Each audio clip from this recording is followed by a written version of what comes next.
Hey everybody, I'm Simply D. That's This is me over here. Jules. That's her over there.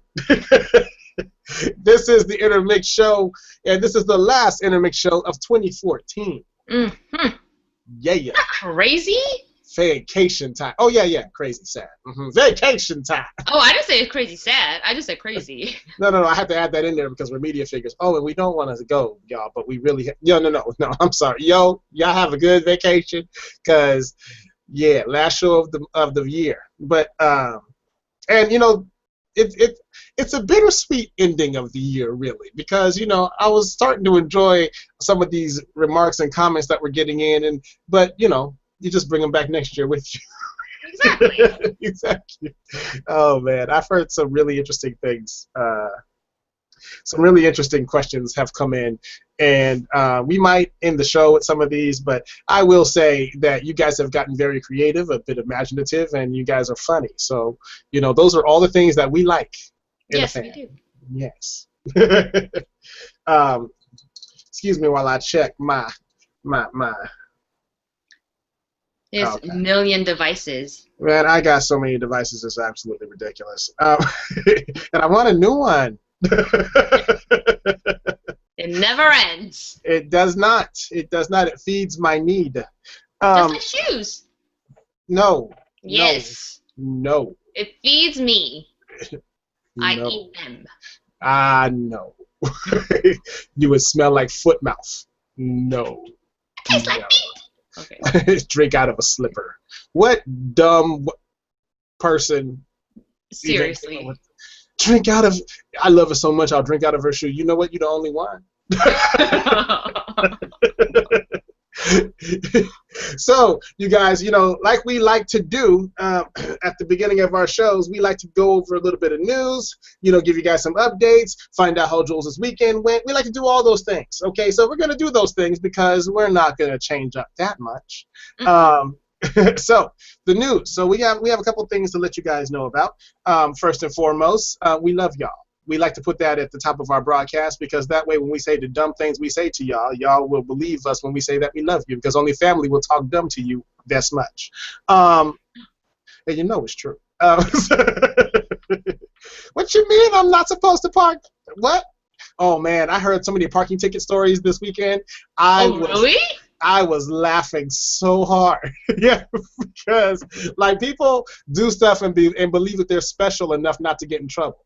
Or for some reason, people who are high school and college graduates forget how to read. It is the most. It's does that sign say park, or does it say can't park, not park, no park? Wait, what is that? What is that? Wait. If it says don't park anytime, no parking at any time, does that mean right now, right? Right? Of course you can. You probably didn't do so well on the math part when you had to read, look for the details in the phrase. Some of these signs only have 3 words: do not park. 3 words. Mm-hmm. But for some reason, it causes a 5-minute discussion. So you think we can park here, babe? No, babe, we can't park. It's after 7, so I think it's okay.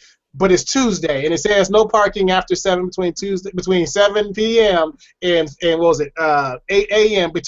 on Tuesdays or Thursdays. But it's only after 7 now, so it's fine. So yeah. That's good logic. A lot of parking ticket stories, boy. It was really kind of funny. It was really funny. So, but back to the news. So, at the beginning of 2015, a couple things will be taking place. Somewhere within that first month, you're going to see the launching of the new website, Innermix360.com. Yeah. Get it. Yeah, that's right. That's just me. Yeah.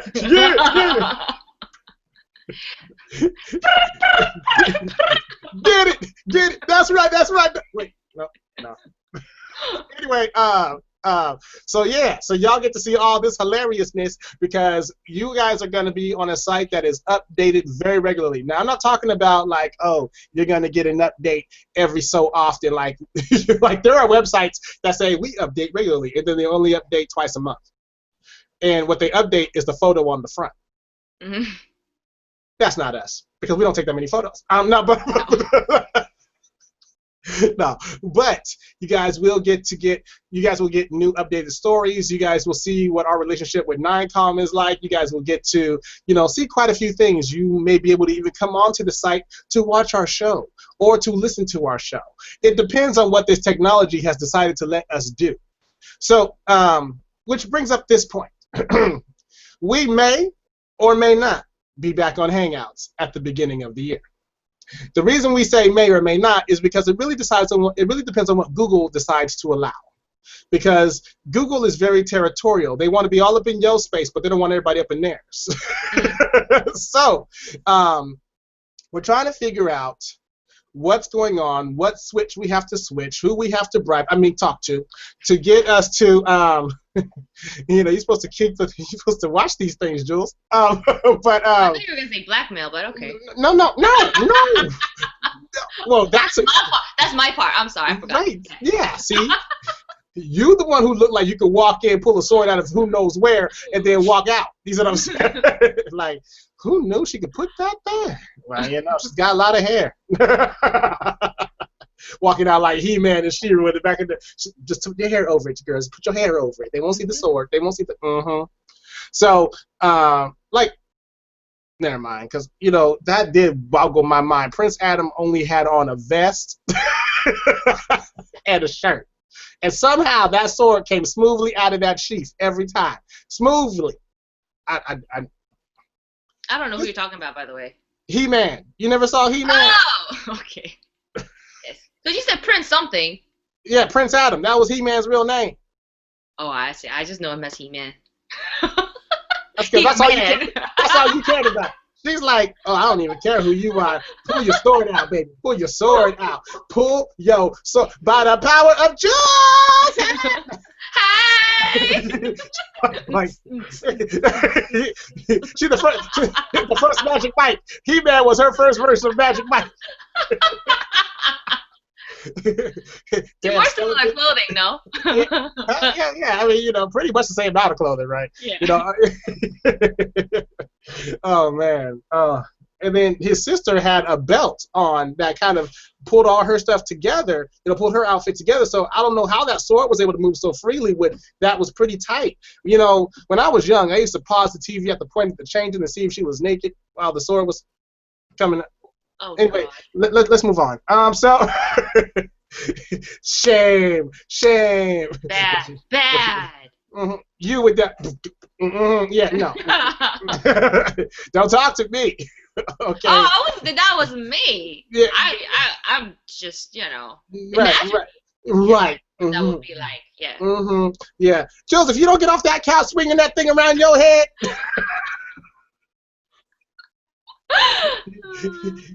It's He-Man. He's the man. No. So this is gonna be an interesting show, I can tell. Anyway, so we don't know whether or not we are going to actually be back on Hangouts or whether we're just going to keep it on the radio show. We've actually had quite a few comments. I asked this question last week. What do people like more about? Like, do people like the video or the audio show more, and why? I don't want to see you response, right? Because some people started off the week by saying, I don't know if I can just take looking at you all the time. Well, you know what? I feel the same way.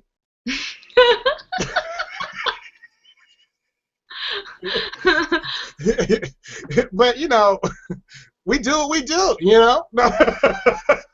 but we actually have some really intelligent, responses, and I should not be surprised because of who our audience is. Now, I will tell you that the video watching audience tends to be a bit, not totally, but a bit more mature than our radio audience was. Oh, interesting. Yes. But our radio audience was more plentiful and had a lot more. They wanted to talk about a lot more issues. So I found it to be really interesting. And then, like one comment said, there are questions that I really want to ask that I don't feel would be appropriate to talk about in a Hangout environment.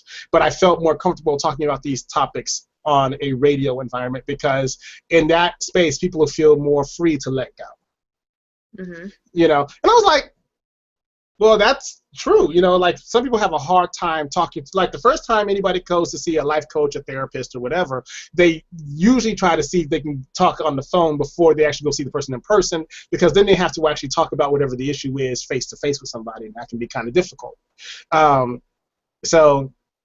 Oh, it reminds me, I have something to tell you about, Jules. But so that's a whole nother thing. But so we got some really good responses. It was, kind of cool. It was really cool. But then I started talking to some of the business professionals that also surround, like Marvin, who's coming onto the show tonight. He'll be on in like another 10 minutes or so. And then I'm looking at the hand with no watch. I don't have a watch on either hand. I'm sitting there turning my hand up for like 10 minutes. He'll be out here like according to the pinky. No. Something's wrong. We do stuff out of habit that don't make no sense sometimes, Yep. So. I do it all the time. Yeah, I know. So anyway, so we'll let you guys know. We'll let you know through social media. We'll definitely keep you updated as to what is going to be happening when it comes down to the show. But the show will be searchable in more than just looking us up on Google. Now you'll be, soon you'll be able to go to iTunes. You'll be able to go to get an app actually to listen to our show on your phone and even submit your questions. Now, speaking of app, here's a question for you guys. Would you like an Innermix app? Would you like to see what's going on with Innermix, not just on our website, but actually have an app where you guys can actually listen to our new music and, find out what's going on in the world of Innermix? Would you like that to happen? Let us know. Send us messages. Let us know. So you can, A, hit us up on social media, as you know. B, you guys can hit us up on Yahoo, which I know that's where most of y'all gonna come from. Let's not even pretend, right? But you can also hit us up here on Google Plus, because let's face it, y'all don't really communicate with us much on Facebook. And on Instagram, y'all just like the pictures. I mean, y'all really have a good time with the pictures. Some people actually, I didn't know this until the other day. People actually download pictures off of Instagram, or they reshare it as though it's their own photo. So I saw somebody. Now this I thought was interesting. I saw the picture that we have up today for our posting. Has the characters with the glasses and the mohawk and and party on dude sign and all that. I saw that on somebody else's page, but I made that. I created that, right? So I'm like, I wonder if somebody had the same idea. So I looked, and it had. Now this is how I know somebody wasn't paying attention. It had all of our wording, all of our stuff on it. It was just on somebody else's thing, but it did not say shared from Innermix 360. Somebody took it and shared it as like it was their own. So A, somebody wasn't paying attention, or B, somebody just wanted to support us. Yeah, let's just think the latter. Yeah, let's just go with that. Because I refuse to believe that somebody didn't see our name and our website and our stuff all over. No. Because it was promoting tonight. It was promoting our show, so. Whatever. But anyway. How did you find it? Huh? How did you find it? I was just scrolling. I was just scrolling through, popular people on Instagram, trying to figure out who's doing what's happening in the world, because that's where I get all my news is Instagram. No. You get news from Instagram? People write long enough articles on Instagram where you can make it news. It is the truth. Like, I didn't know. On most social media, like except for Facebook, you have a kind of a limit on how much you can really write. And even on Facebook, there's a limit.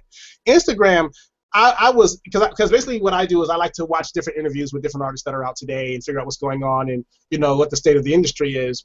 Whether I'm watching the business professionals, like a lot of business professionals are moving over to Rock Nation to become part of the management team, sports management, artist management, basically intellectual property management. That's what they do over there. So I'm like, hey, maybe we should go over to Rock Nation because all their artists, for the most part, have money. But they have a great management team in terms of helping you budget, helping you because they'll even tell you, look, you're going to be popular for about this long, and in this amount of time, we can help you not only make this much money, but then help you learn to sustain that money. Even so they give you a business model? Yeah, they do all that, but Jay is all about being more than what you are. Right. A lot of managers say this is all you pretty much are going to be. He's like, well, you may have an album, your album may go top 20, but you're going to make money like you're top 5, and then your money's going to last longer than the person who's number 1. because we're going to leverage your other skills to make you more relevant in the long run. So that's why when Jay's not really hot, he's still making a lot of money. So because he owns everything. Well, exactly. That's what he does with a lot of his clients. Like he teaches them how to diversify their income and stuff like that. Like that's why when Usher was blowing through money a lot, real quick, JD and Jay-Z, JD and Jay-Z. That's why I got stuck for a second. Pulled them aside and said, "Look, this is what you're gonna have to do." So they actually helped him. They lined stuff up for him, and then told him, "This is where your money has to go for you to be able to survive, because you're married now. You're this, that, and the other. You got to buy these things before you ever get married. You got to do these things before these things happen, because you're gonna get married. You're gonna do this, that, and the other. But we want you to be protected." Mm-hmm. So there was a big old meeting. It was just the funniest thing. It's like, wow, they're like big brother in them, you know, just like, hey, look, you're gonna fall in love, you're gonna do what you want to do, but let us protect you, let us help you out.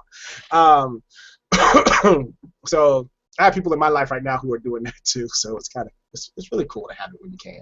It's funny because he's been in the music industry for so long, and yet he didn't know all those things. Or doesn't know those things? He only knew some of those things. And remember, when your parents are your manager, they tend to tell you what they want you to do, and they tend to look out for like savings and all that kind of stuff. But they don't teach you necessarily how to diversify because they don't know how. Oh, that's true. You know what I'm saying? So you go, you know. So yeah. But anyway, so we got that going on. We got the new show going on. Like I said. Let us know if you want to see an Innermix app, because that may be something that we can do. And I found out that we may be able to give you, you know, a little bit more of a peek into the lives of Innermix. So, you know, let us know. And what would you want to see in that app? That's also a very, you know, crucial part, because it tells me how much work we have to do. But for you guys, it ain't nothing. Sure.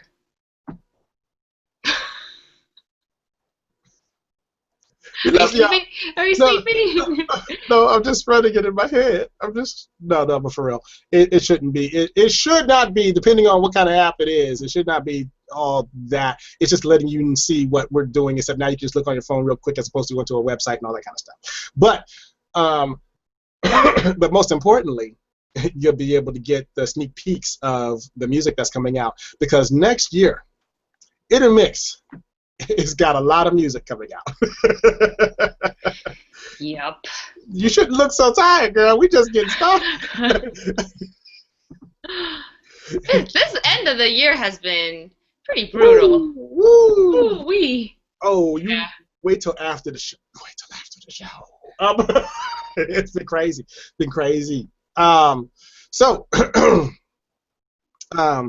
Oh, well, and because you guys asked about it, so I'm going to let you know. So I did find out who was trying to use our name, and I put a stop to that.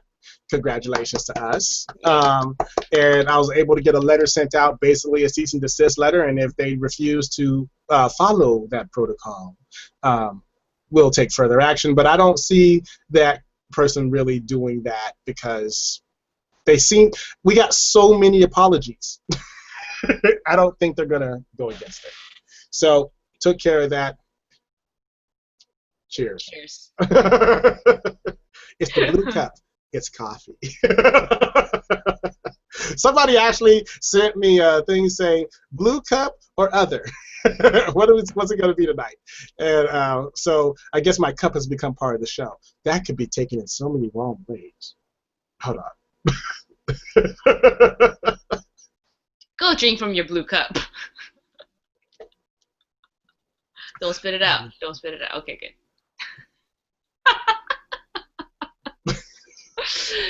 You sound like a dude right now. You sound like a dude. Keep it in. Keep it in. Keep it Don't spit that out. Don't spit that out. Good. I mean, your voice was lower and everything. I was like, ew. You just. Ew. Nasty. Hey. Jeez. She's like, wait. Oh man, it's the end of the year. Leave me alone. Anyway, so excuse me.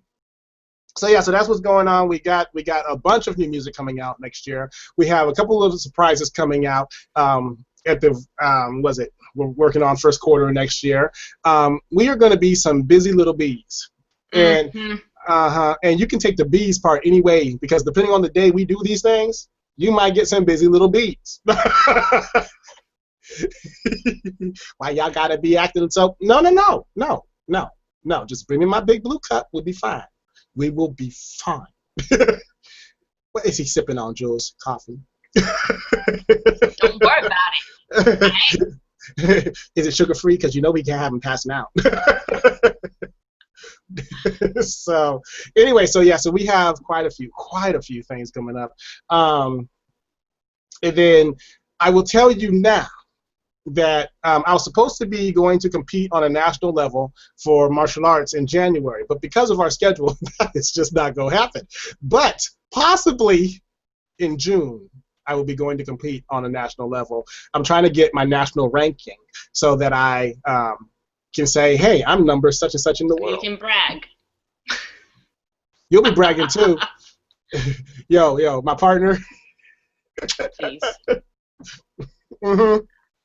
You and my wife would find a way to leverage and market and make money off of whatever I do as I'm busted up healing in the hospital. Y'all be like, well, look, at least you're number 4.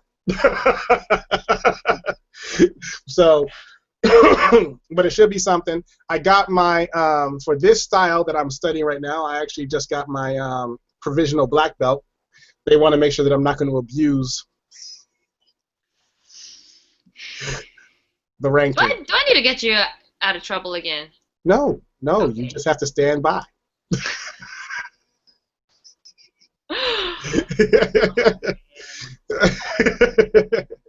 And you know that's not how this goes. Something happens to me, you or the wife pop off. I get you out of trouble. This is true. So, but that's pretty much the beginning of our year. Somewhat what stuff we can talk about. Big things though, the show, we have that going on. We have a lot of stuff in the first quarter going on. A lot of music. Oh man, I'm already tired. I need to take a nap. Let me tell y'all, I was sitting with somebody today. Oh my God, and there's this idea that I have. See, this is the problem. First off, is that I had an idea for one of the musical pieces. Oh no. And it's a 3-day video shoot, right? What? 3 days. I said what? 3 days. Why? Well, because see, let me wait. You're there. I'm here. I'm safe. Okay. So see, what had happened was I was thinking about how we could make this thing just very beautiful and very just, it's like cinematic and everything, but you need the right lighting, and, you only have so much time to have this kind of lighting if you're using natural light. And then you also have like different setups and, all that kind of stuff. And if you do it on a minimal crew, to save costs and stuff, right? So you might have to stretch for like 3 days. I could do it really fast. You can talk really fast. You can't move the moon and the sun to where you want them to be when you need them to be there. I can a little bit. You can if you use a green screen. Now, this is the funny part, right? Because I was saying the same thing to the person I was talking to. I said, well, technically, I guess, because they said, look, we have to do it this way because, you can't control the sun and the moon. I said, well, I can. And they said, how you plan on doing that? I said, with a green screen. It'll be where I need it to be and when I need it to be there. They said, oh, well, yeah, that's true. The most expensive part of that, though, and I had to think about it, you'd have to get a treadmill. You have to get one of the wider treadmills so that it looks like you're walking naturally, then cover that in all green so that nobody can see the treadmill. Just all production stuff. But I just thought it was really interesting. I said, well, I might have to go rethink my vision. But it was very interesting. But so many things this year, and most of it, I can tell you, this coming year is going to be a production year, straight up production year, and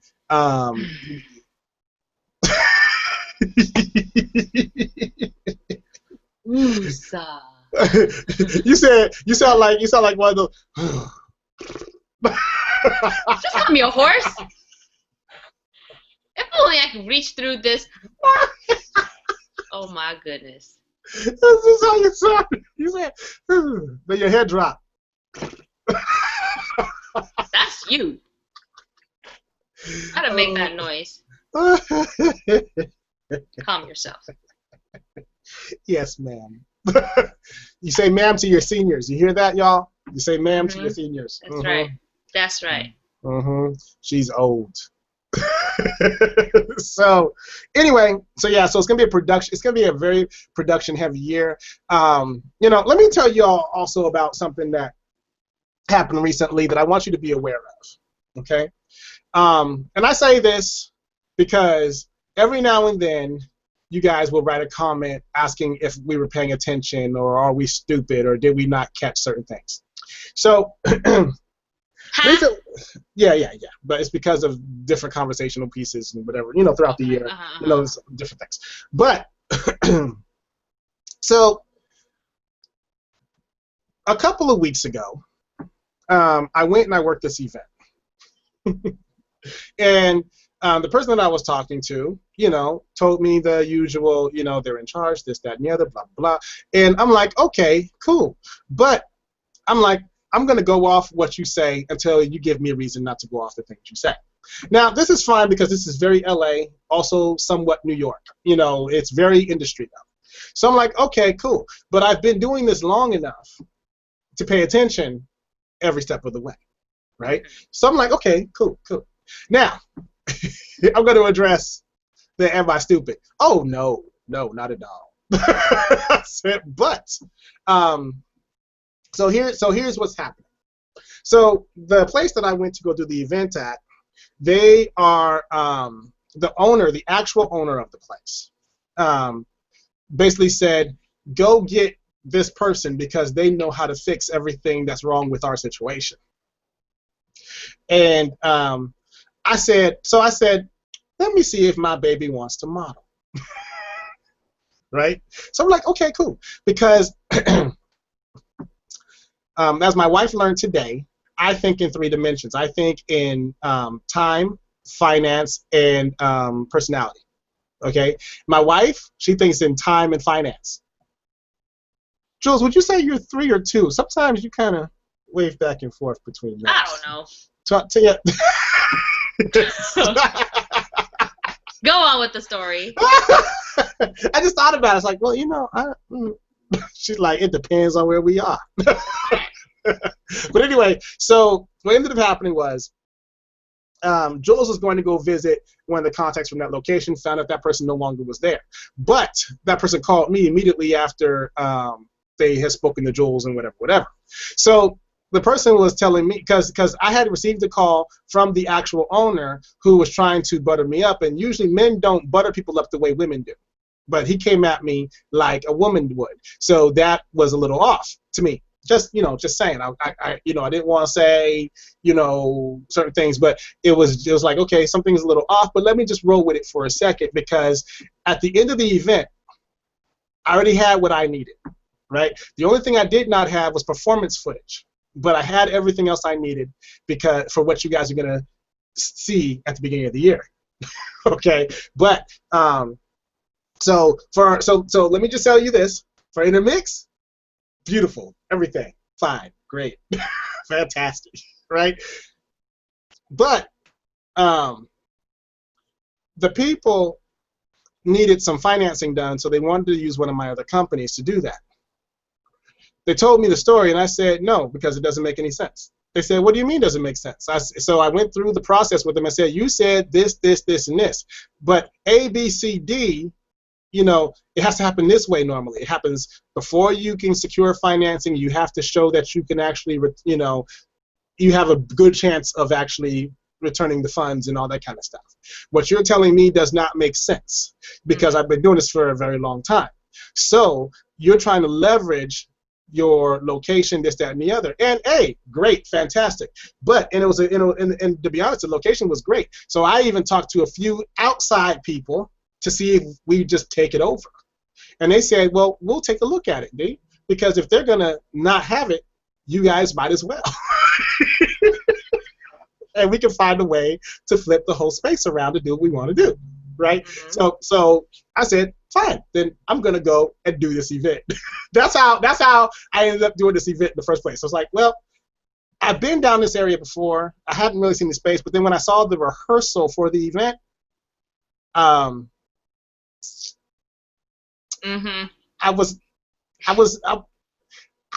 wasn't super impressed. But then, you know, anybody who knows me says, okay, well, my daughter wants to do this, and I found a way for it to work for Innermix. All we have to do is show up and do what we do. Right? Because it was going to pay out in a very big way for us. Because the moment that I started talking to them, I realized there was no budget to secure us as an act. Now, this is something that you guys, because when we talk about the ABCs of Innermix all the time, this is one thing you guys have to also understand, is there's more than one way to make money as a multimedia personality. There is more. People paying you up front, that's one, but that's one thing. There's other ways to do it so that your brand grows extremely, right? And then people never assume that you'll do anything for free. So they always come in and they're asking, can we pay you to do this? What is your rate? How do you know, how they get you? Blah, blah, right? So then when they realized that, now this was the part that, you know, floored me. When they realized that we supplied the audio equipment because we own everything, right? People who called to check to see if we would come host for them, this happened today, said, I don't think we can afford you, but I really like your advice. Can we afford your advice? And I said I would get back to them at the beginning of the year because it's a very interesting, you know, thing. You have to know what you're dealing with because I have a past. Let me just be real. Right? So in that past, I may have hung out with people who, you know, were really good. Allegedly really good at getting money from people or getting people to take care of stuff for free without ever intending to actually get them back. You know what I'm saying? Throwing out titles and, you know, all kinds of stuff. You know, we can do this together. We can roll together. We can make this. You know, it's a very...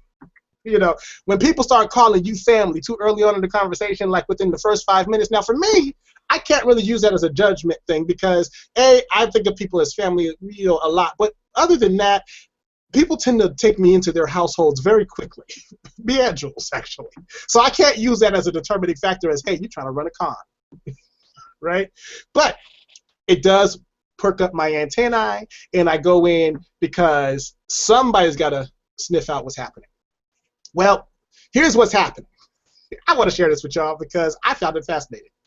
So the woman that was our initial contact was actually the partner of the owner. But the woman didn't know really all the stuff that was going on in the background because he made her a partner because he needed her communication skills because everybody needs somebody who knows how to network. You cannot build a business if you don't have somebody who knows how to get people's attention, right?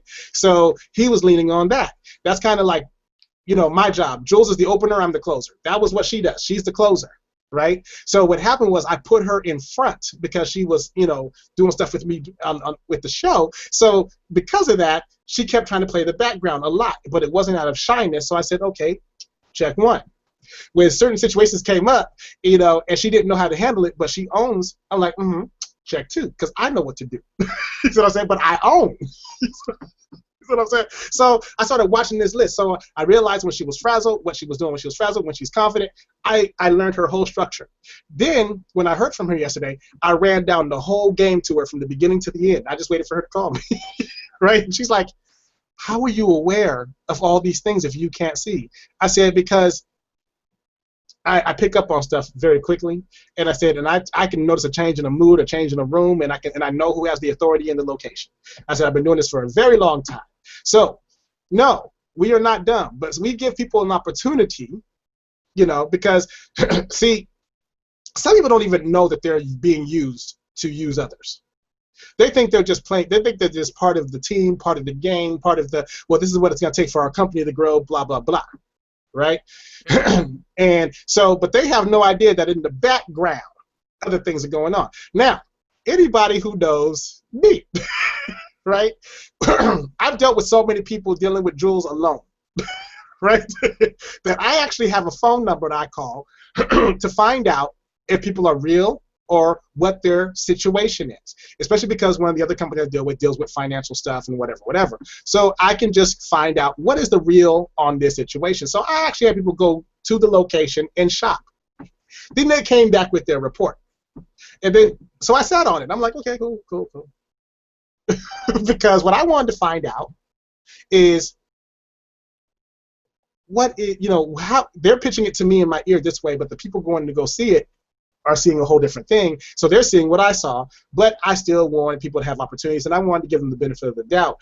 Plus, there was nothing that they could possibly do that was going to hurt us. Everything they do helps us. So once I put us in that position, we were good to roll, right? Because everything they did, it would have been a benefit to us, especially if we had to use their location. But I'm working on that thing right now. Anyway, be careful when you're out there dealing with people who are trying to help you out, because they have to know their business. Like when people tell me, oh, you can do this, you can do that, you can do that. I'm like, okay, cool, but they never bring up paperwork. So I'm like, interesting. Okay, we're just gonna roll with it, because if they just happen to be the people who are bad with paperwork but good with their word, you don't know that because there are a lot of those people in LA. A lot of those people in LA, good with their word, real slow on the response, but they'll do what they said they were going to do. It just takes them forever to communicate with you. Annoying, but valuable, right? But then there are people who will tell you anything to get you to do stuff and then can't even do what they told you they were going to do. Mm-hmm. So in that situation, make sure before you ever go into the situation that you have a plan that's going to better your situation. Okay? Because so I brought my crew, right? So we got photos, we got everything we need for us to really do what we're doing next year. All they got to say, now this is what I thought was the funniest part of the conversation. All they were able to say was, well, we know them. Because as soon as Innermix left the building, the credibility in the place left. And I said, look at God setting us up to win. It was a very interesting, I'm telling you, it was a very interesting experience, but you got to be careful who you're dealing with. Make sure that you know your business backwards and forwards. And then remember this too. You were never too good to get on a stage, but you ought to know the rules of how you got there and what benefit there is to you. If you don't know how to, because I mean, almost anybody who's done what we do has been taken advantage of, worked for free, actually ended up paying and didn't get anything out of it, blah, blah. Everybody's gone through that little cycle, almost everybody. But one thing that I've learned is there is a way to come up in almost any situation, and that's when, and if you talk to people like we talked about earlier, Usher or Jay-Z or JD, the big thing is they'll all tell you similar stories where they knew how to take something that was basically really bad and make it benefit them. That's how Usher got to keep his deal with LaFace.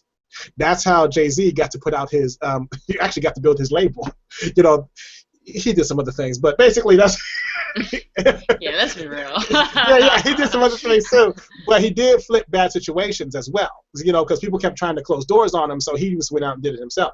But the other thing too is JD, out of everybody, had to work the hardest, because he already had a father who already had a name for himself in the business. So JD had to prove himself, because wasn't nobody going to hand him anything. As a matter of fact, it was like being a pastor's kid trying to be taken seriously in the church that their parents preach at. Mm-hmm. It's a lot harder than you would think. So so I said all that to say this. We're getting a lot of questions about, how do you know it's a good deal, a bad deal, blah, blah. You know what? Paperwork, no paperwork. There is no way you're going to know until the deal is taking place. Meanwhile, keep your eyes open, pay attention. You have your past for a reason. Your past will tell you a lot about people who are trying to do things to you if you were one of those people. So by the time I broke someone's game down to them, which I gotta tell you, my wife smiles so big every time. It's like the big reveal at the end of the story. You're like, all she needs is popcorn, and she would be like, oh, you should have known he was spotting it, girl. You should have known, you know. But out of that situation, the whole team was excited. Everybody got exactly what they needed, and we got a great amount of promotion so that when we go and do certain things, we're able to really do these things well. Because even though the people, now this is what, and I'll tell you what the benefit is, so you guys, because I already know. Okay, so more so than the publicity, which is very valuable for any brand. Publicity is great, but people from the industry actually were at that event. And I'm not talking about just nobodies. People who say they're in industry. I mean, actual industry professionals from music to fashion to whatever. Because, when people put on a good game, they put on a good game, and you can't knock that. But so we got all that attention from the industry already. So some of the calls that I've been getting are like, well, when's your product coming out? When you guys releasing that single? Oh, are you guys going to have a Vivo? I want to help you promote your Vivo. I want to do this, that, and the other. I'm like, slow down. What's your name again? But it's been a very interesting thing. But if we had not done that, would not have met these people. Would not have met these people. Would not have be setting up to do certain other things that are coming up. So there's always an upside if you can just plan ahead, read the situation. Because I'll be honest. And you can watch any artist interview that's out today, from Nicki Minaj to what's his name, Alcina, to whatever. Watch them. They're all going to tell you pretty much the same thing. There is no such thing as necessarily a good deal in the music business, unless you know what your brand is and what you're doing. Touring is touring, music, record sales is record sales, but everybody is struggling. To try to make their money, to make their whatever. So, unless you're talking to what was the dude's name?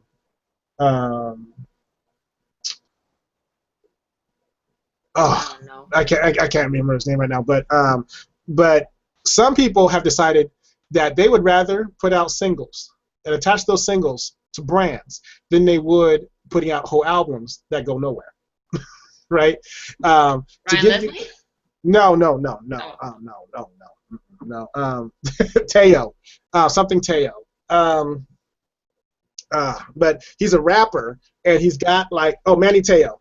He's got Manny Teo is one of those rappers who you'll hear his stuff come out, and then he'll disappear, and you're like, who is this dude? Because he doesn't care about his name. He being heard everywhere. That's not his thing. His thing is, I can now attach this to this, this to this, this to this. So he's one of the rappers that actually made a lot of money this year, where a lot of people say they made a lot of money this year, but they're really going into debt.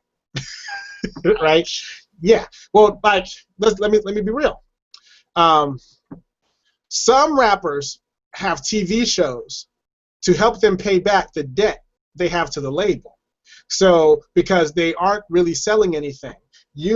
Last year, I don't know if it's 2013 or 2014, 400 and some odd albums were sold in terms of artists came out. 400 some odd thousand. Out of that, I think it was only one or somewhere between 1 and 5 of them broke over 1 million sales. And the rest of them, a lot of the other ones, are still working that album, trying to get sales for it. And you know how it is nowadays. If that album didn't work within the first 4 or 5 months, it's done. At least in the States. Mm-hmm. So the thing is, most of these people, not all of them, but most of them, are now in debt to their label because they didn't sell enough units. And then some labels are taking 360 deals, so they're taking a piece of everything you do as a personality, your music, your ringtones, your acting, whatever. Even if you were acting before you signed the deal, some labels are saying, well, no, because that's the reason we signed the deal with you, because you're an actor. So if you're not going to act, if we're not getting a piece of your acting, there's no sense in getting you for singing, even if you can sing. That's the problem Jamie Foxx ran into until he did a movie that showed he could sing. So yeah, because he didn't get Jamie Foxx did not get his record deal till after Ray came out. Oh, you're saying he didn't get a record deal. Okay, so I thought you meant something else. Okay. Yeah. Yes. So so it's like I said, so it's a very interesting industry. So next year, what we're going to do is we're going to kind of dive into the ins and outs, because I think that as we do the production stuff we're doing next year, it's important that everybody kind of starts to learn about the business that they're trying to get into. Because last week we talked about purpose. We talked about understanding your purpose and moving forward in that thing. Well, I was having a conversation this weekend sometime where I was talking about, people keep talking about purpose and all that, and I guess it's just happening everywhere. It was even in church yesterday.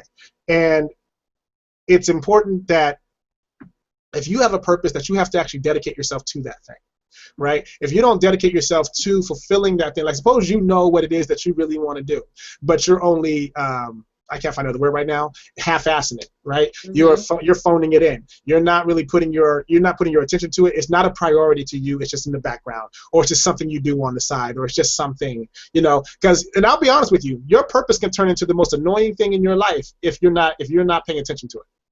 Because it's like that part. It's like, as a parent, it's like a kid saying, you love your kid, but daddy, daddy, daddy, daddy, daddy, daddy, daddy, daddy, and it's calling you, but you really aren't paying it the kind of attention that it's asking you to pay it, so you can figure out what it needs from you.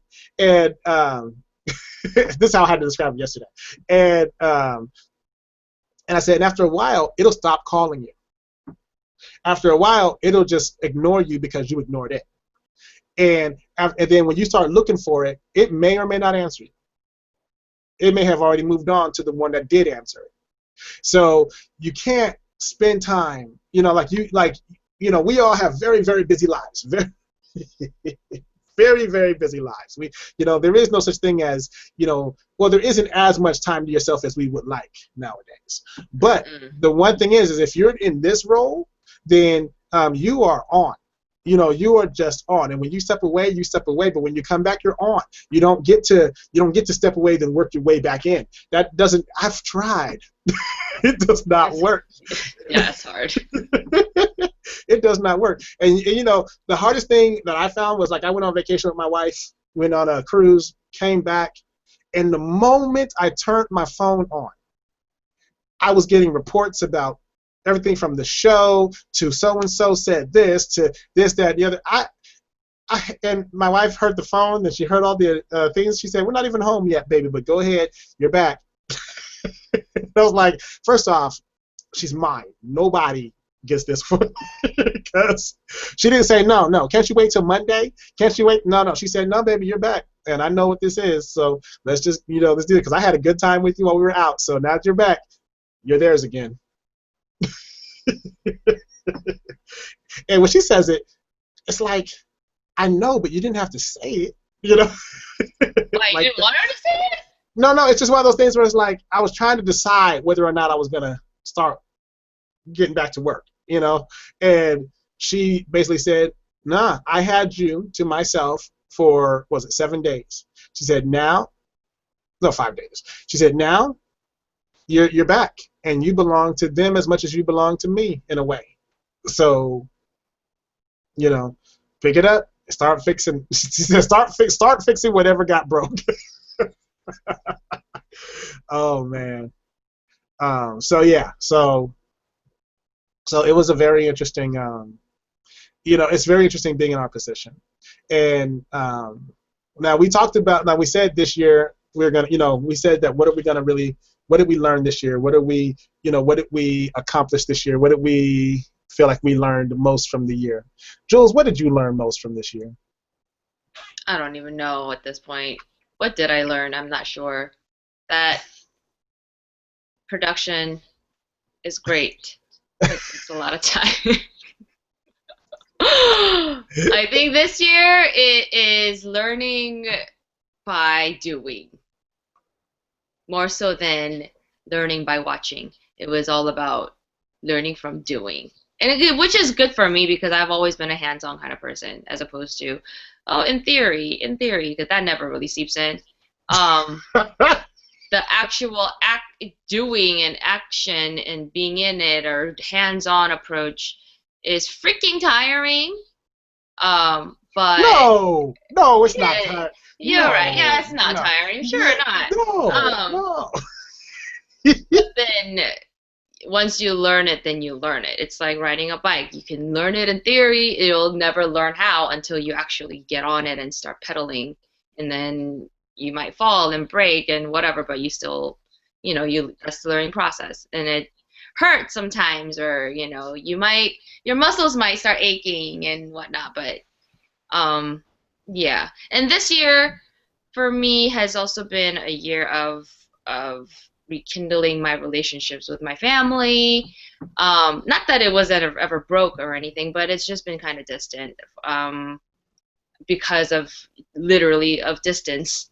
And but it was nice. I had a lot of family moments. I had a lot of travel, going to places to meet people as opposed to them coming to me all the time also. So it's been just repatching and rekindling the relationships that are important in my life in a bigger way, deeper way. So yeah, it's been good. And hello there. Hello. It looked like you were checking your zipper. My zipper. I actually don't have on any pants. Oh no. Not again.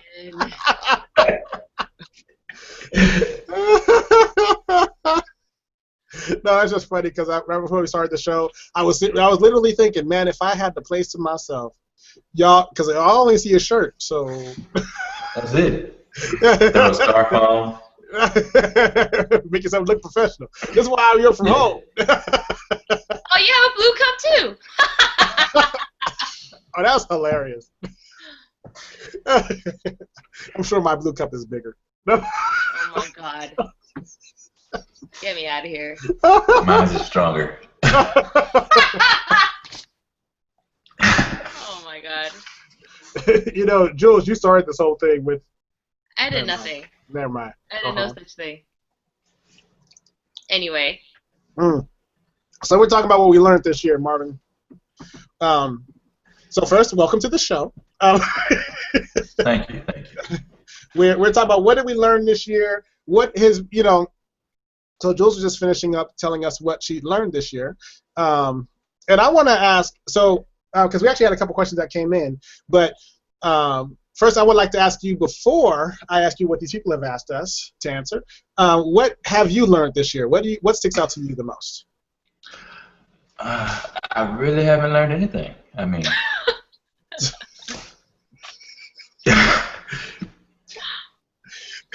to be honest, I mean, everything was exactly what I thought it was going to be.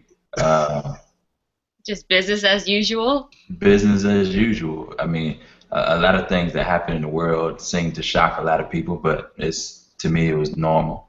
I learned a little bit more patience for ignorance. That's the one thing I learned. I mean, I still dislike ignorant people, but I learned more patience. But you know what? I'm just glad you're using the word ignorant. See, I've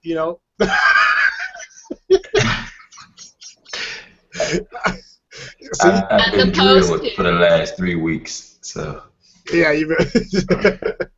Oh. Well, man. what is the synonym that he's using it for? I just wonder. Yeah. When Marvin speaks in public, we have to give him synonyms. So what would you say, either one of you, what would you say is the story that stuck out to you the most this year that was in current events? Stuck out the most?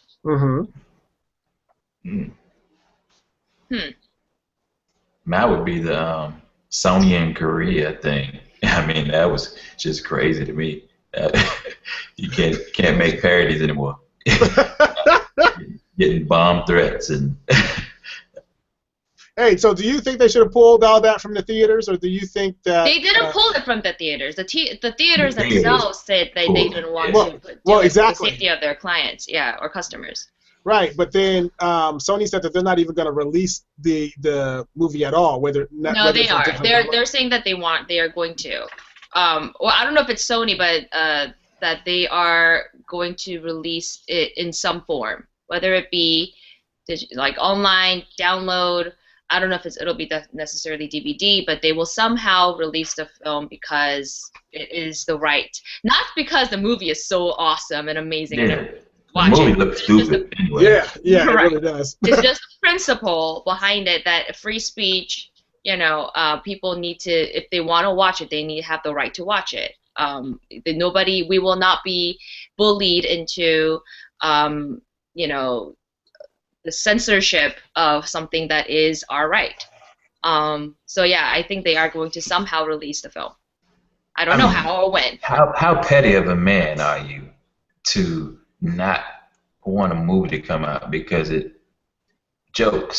makes a joke on a parody of your life? I mean, it's not like it's not really people out here trying to kill you. There are people trying to kill you, but they just made a funny movie about it. That whole family, I think the newer generations as they become the sons, it just gets worse and worse. Because, back when his dad was dictator, there was American, American, Team America. America, yeah. I'll censor myself. But, made fun of his dad. And what was the other one? There was another movie. Was Olympus Has Fallen? This one or the previous one? Either way, there have been other movies that definitely showed. I don't understand. So yeah, this is kind of ridiculous for me. The movie or the news that really broke my heart a lot is the whole ISIS happening. Only because it was almost like a genocide of all the Christians or just people in general in that area for no reason. I just the whole terrorist groups. I don't get it. I don't understand their purpose other than to just be completely evil. Hence the word terrorist. I'm sorry? I said hence the word terrorist. Right, yeah. But terror is terror only just to cause and provoke evil, or is it because sometimes terrorist groups, they have a purpose of some kind. They have it's a form of control of manipulating a people into doing and feeling a certain way. And I mean, most people feel, the majority of people, I mean, it's been throughout history. We just now, in this decade or a couple decades ago, start calling these type of people terrorists or terror groups. I mean, if Hitler was right now today, he would be a terrorist. True. So I mean, this has been going on since the beginning of time. I mean, and that's why for me that story was just like, I've seen it before. You're just a different group of people with quote unquote a different agenda, but following the same tactics. You killing the innocent. Go after the people who you really want to hurt. I mean, if you want to prove something to me, you the macho man. Go after the person who you really have a problem with. All these journalists you killing, they did nothing to you.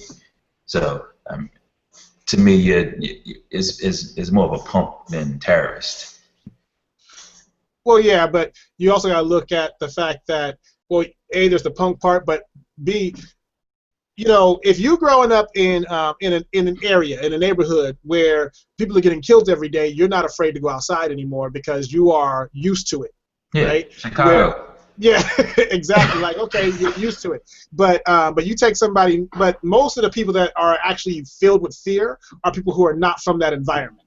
So you kill somebody way off across in a different country somewhere, and everybody here is terrified to go, to do anything. And I believe that somewhere along the line, people started to understand that, or at least overseas, they started to understand that Americans get scared very easily.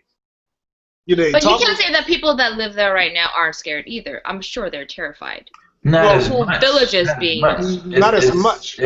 I mean, like, there's no way I could live in the Gaza Strip. Nowhere in the world. I mean, you got bombs falling and just all around you. You never know when it's just going to be a missile coming through your front door. But they get up every morning, go to work, go to school, play on the playground right next to where a bomb just happened 2 days ago. We as Americans are more spoiled that we don't actually see those things. I mean, and it's kind of like a media blackout thing because they don't show us everything that happens in the world. They show us a small group of what really happens. They show us what they want us to care about, and everything else they just keep it to the side. I mean, because there's been genocide going on in Africa and in Palestine and the Gaza Strip for centuries, but until we want something from that region, like oil, or gold, or diamonds, it doesn't matter to us. I mean, Ebola was rampant before this year, and now since the government allowed it to hit our continent, now someone cares. And now, I mean, no one's talking about Ebola right now because, hey, we're talking about Eric Garner, we're talking about Sony, and all this other stuff. I mean, Americans have ADHD. We are a nation of ADHD people. We care for the moment and then we move on. And then we forget about it. Yep. Well, it's basically caring to show that you care, and then after that's done, then you move on to the next thing people want you to care about so that you can still show you care. So by putting on concerts. Yeah. So we're going to donate money, but not all the money because, we got to get paid. Yeah, we got to get paid. I mean, we took a 10% pay cut for this, but it's a very interesting thing as you look around the world. Somebody just wrote, one of the major things that stood out to them was they were reading an article in their country about an American woman who refused to squat to go to the bathroom, because it's just a lid and a hole, but it's not like a proper toilet, as she was saying, as she said, and that made the news because of how most of the world squats, to go to the, so I'm like, that is very interesting. But the woman has she never gone into the woods? Never has squatted before in her life. I said, wow, that's why I was sitting there like, that's why my head was down. I was sitting there looking at this thing. I was like, it's a shame, really, That's news. I mean, that is amazing. Because it was an American basically saying that the people that the country that she was in was uncivilized because they didn't have a proper toilet. I'm like, first world problems. Hashtag. Man. Yeah. I'm like, so if people wonder why, a good portion of the world does not like America. It's like, wow. I mean, to be honest, most times I don't like America. It's just the honest truth. We are for the greater population of us, we are a nation of hypocrites. Oh yeah. Yeah. I mean, we have the financial power to cure homelessness and hunger, but we don't. We rather wait in line for $400 pair of Jordans and buy $1 million cars. That depreciates. Yeah. When you get out of the dealership. And when you got into it, it started depreciating. Yeah. I mean, one of the most ignorant stories I heard this year, and I'm not gonna say the rapper's name, but a rapper paid $65,000 for a hamburger. What? Because it had gold flakes in it. That is. So you're gonna poop gold. Congratulations, you're a freaking unicorn. What the hell? $65,000 for a hamburger. I'm like, really? Wow, you know how many people you could have fed with 65.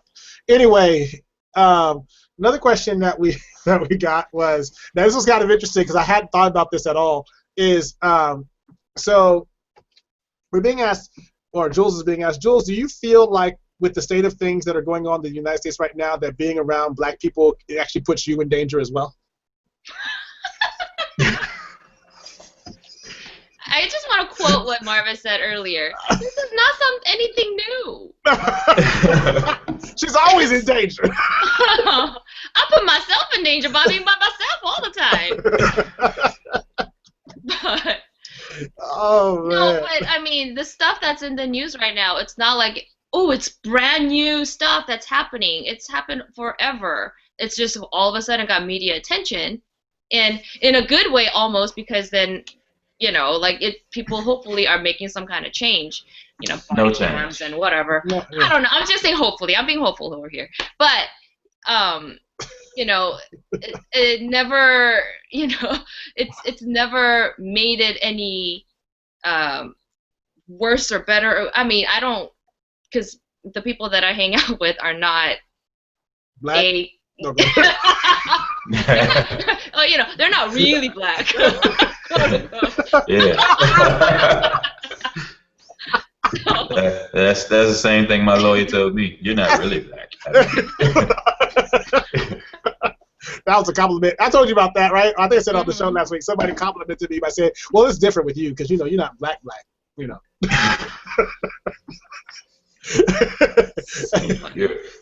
more Cuban than you are black." Right. So, oh man. Okay. But yeah, so the other question that was somewhat near to that was because basically somebody was asking me, do I feel that what is my bigger handicap, being blind or being black in America today? And I was like, wow, being black is a handicap. It's a handicap. It actually is. It is. I mean, I know it is, but it's a very interesting, thing. It's like, so which one do you pick? but I think.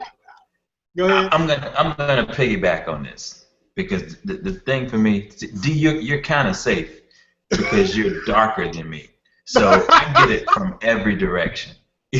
for the white people, I'm not white. For the black people, I'm not black enough. I mean, that's a regional thing too, though, because remember that depending on where you are in the U.S. determines what shade of black is okay for that area. Because you either have to be like Will Smith black or Tyson Beckford black to be in Hollywood black. If you have the Hollywood black, which is dark black now. It used to be light black. Now it's dark black.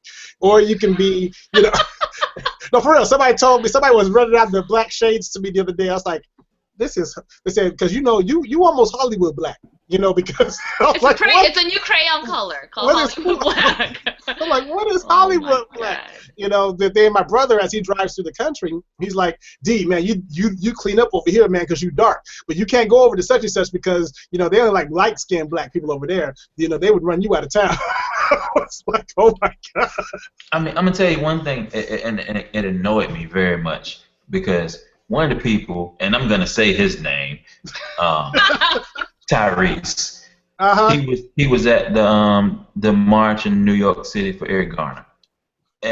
For himself, I'm sure. Yeah, for himself more so than Eric Garner. But the whole thing was about equality. Well, some days after the march or days before the march, he puts up a thing about how light-skinned N-word is no longer in. It's people like me is in. Well, here you're at a march that's supposed to be tearing down the stereotypes, but you're building them up right back up publicly. So here, how can we, and I'm speaking for part of my heritage, how can we as black people ask for equality throughout the world when we don't even have equality amongst ourselves? We battle, we still have that slave mentality. Field nigga, house nigga. Same thing. Oh, you light skinned, you a house nigga. You dark skinned, you a field nigga. I work harder than all of you dark skinned people. But I'm considered to be privileged. Okay, whatever.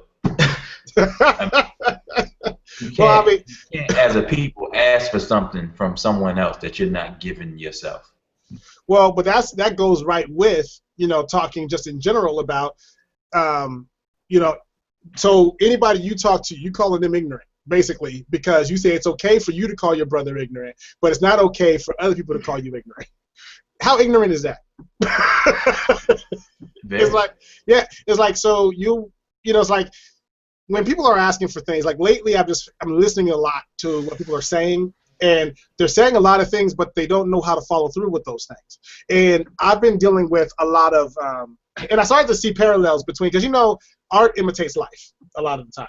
And I'm noticing that a lot of artists that run across, I'm thinking about just the people that me and Marvin have dealt with this year alone, right? You got a lot of artists that want to do stuff but don't want to do anything to do it. And I'm like, this is insane. How are you going to say that you want to really do, but then you don't really want to do it? You don't want to do what it takes to make that happen. And then you get people out in the streets talking about, we want change, but we just don't really want to be a part of that process. I mean, we'll stand here, we'll march, but we're not really going to, do anything else. Oh, yeah. I mean, you should have saw the riot when they said, oh, if you want to do something about, what's the other guy's name? Terrible. I'm sorry. I can't even remember Michael his name. Brown. Michael Brown. Don't go Black Friday shopping. What does that have to do with Michael Brown? I'm still shopping. Really? It's like so because it's Black Friday. Was that the Friday that black people were allowed to shop?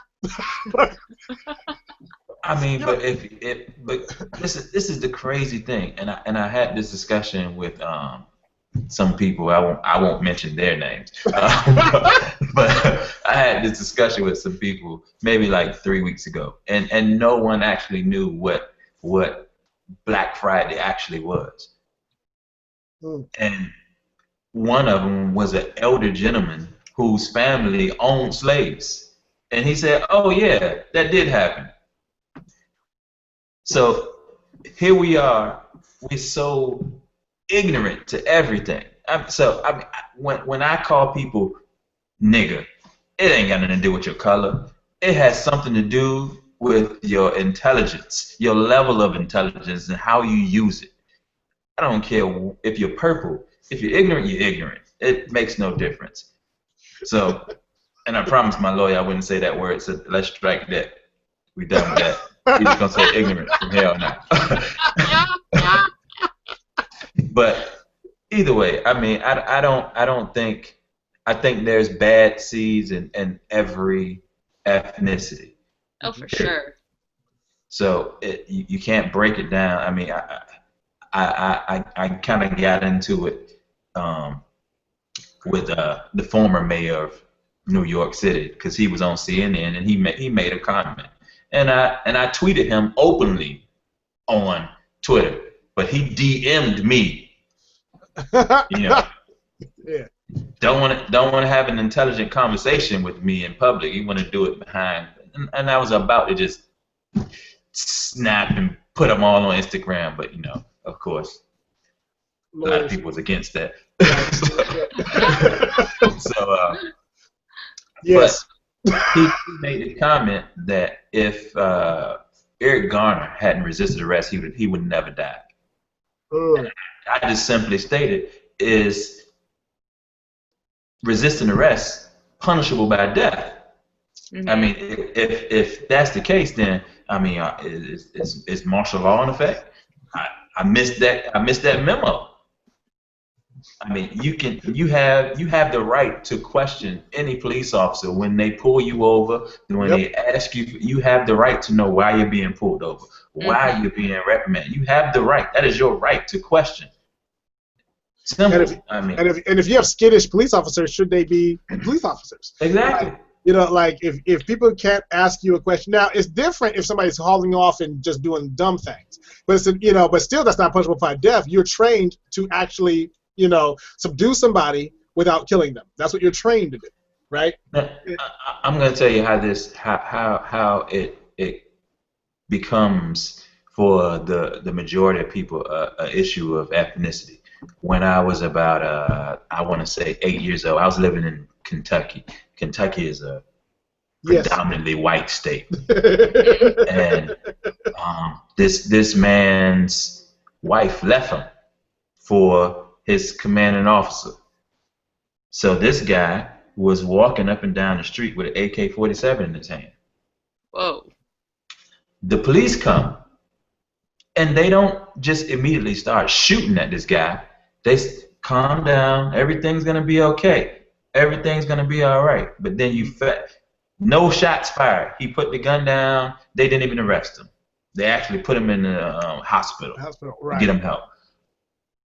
Fast forward, you have a kid in Cleveland with a fake gun. Not even an AK-47, but a fake handgun. And no questions asked, just pull up and start shooting. So when things like that happen, it creates gives the media room to make it a racial issue. And a lot of people in this country want to make it a race thing. But it's more so a training thing, more so a humanitarian thing, where the police officers we have are idiots. They're not the most intelligent people. Most police officers, and I say this because I know a police officer who became a police officer because he was bullied as a child. So you give him a gun and a badge, and now no one else can bully him. He's the bully. He's in power now. But they don't give these police officers any kind of psych evaluation to find out, hey, why do you want to be a police officer? You know, you have a hero complex, low self-esteem, what? I mean, I don't know the process, but those kind of things don't happen? I mean, they happen for every other. Not as effective. Not as effective. It's part of the process, but it's not as detailed. Like if you're becoming FBI, you're becoming CIA, you know, you got to go through. Take lie detector, all of that stuff. And you go through a lot of pressure tests. Like it's not just can you shoot straight, not just can you memorize this, you know, these protocols. It's also about now putting you in situations that are going to pressure you to see how well you remain under pressure, and the training period is way longer. Yeah. Whereas now you're talking about, okay, we need people who are going to work for less pay as a cop than they would have made, you know, let's say 10 to 15 years ago as a cop. Yeah. No raises. No raises. You're working. So you don't even have to be happy with your job. It's just a job you have. And there's really hardly any chance of increasing your position at this point because we can't afford to hire more people until somebody retires. You know what I'm saying? Or increase these positions, open up more positions. So you got people who are still facing the same everyday struggles as the people that they're policing, but at the same or protecting. And at the same time, they the only thing that separates them is their badge and their authority. So that's the only thing that separates them, because some of the people that they're actually trying to protect or watching are making more money than them doing things that they consider to not really be work. So you know, so they'll mistreat you based on how they feel. Like when their bills come in, I have been talking to some people who are actually in different levels of either police enforcement, fire department, you know, just civil servants, and they say, you know, it's amazing how people think that we live a fantastic life, but really we're making less than half the people we pull over. You know, half the people we arrest. You know, and then they get out. One guy said, if I ever got incarcerated, I couldn't afford the bail. You know, and it was, he said, but yet I go out every day and I get treated like dirt unless I'm going to a school where kids are happy to see us. But at some point, they said, do you know why we are asked to patrol junior highs? Because that's the point when they actually turn against police. When they're in elementary, they love the police. When they're in junior high, they're told you can't trust the police. And then in high school, they start acting out against the police. They're shown you can't trust the police. Yes, exactly. You know, so, and if you're, and in, you know, in real, you know, depending on where you are, like my mom used to say, if something goes wrong and you get lost or whatever, go find a police officer, they'll help you. My dad used to tell me, don't go find a police officer, go find a fireman, because a police officer will whoop your ass. Man, I've never been told that ever by any of my parents, either of my grandparents, and one of my grandparents was white and Chinese, and my grandfather was Cuban. None of them, everyone said stay away from the police. Right. Really? Yeah. Every state, every neighborhood I've ever lived in, stay away from the police. So, you know, so some things are just ingrained in you, and then by the time you're like, nah, he's just, you know, he's an old timer. He came from, you know, first time my dad was from Kentucky, so his experience was not all that, all that great anyway. But one day, me and my brother are walking down the street with our canes, and we get pulled over by the police, and we're like, oh, well, why would they pull us over? Maybe they're trying to ask us if we need help getting home or whatever. No, they wanted to check our canes for drugs because they said 2 black kids walking down the street with canes, they must be up to no good. Oh, good Lord. They handcuffed me because I was the cited one, and my brother, so they didn't want me to resist arrest while they checked How old my were brother. you? I was 15. 14 or 15. Yeah, you know. So, and I'm not even saying that my experience with the police got better per se, because, you know, that's why I had to make certain changes in my life recently, because anytime something happened to me as a blind person, if I was talking to a sheriff or a police officer, they said, well, unless you can point out who did it to you, then there's no sense in us even having this discussion. Like, but it's on But you're camera. blind. And it's on camera. It's downtown Union Station. How you not gonna be able to look? Let's just, you know, just move on. Just go on and do whatever you got to do. I give you another story. And I take full responsibility for what happened because I was being hard-headed.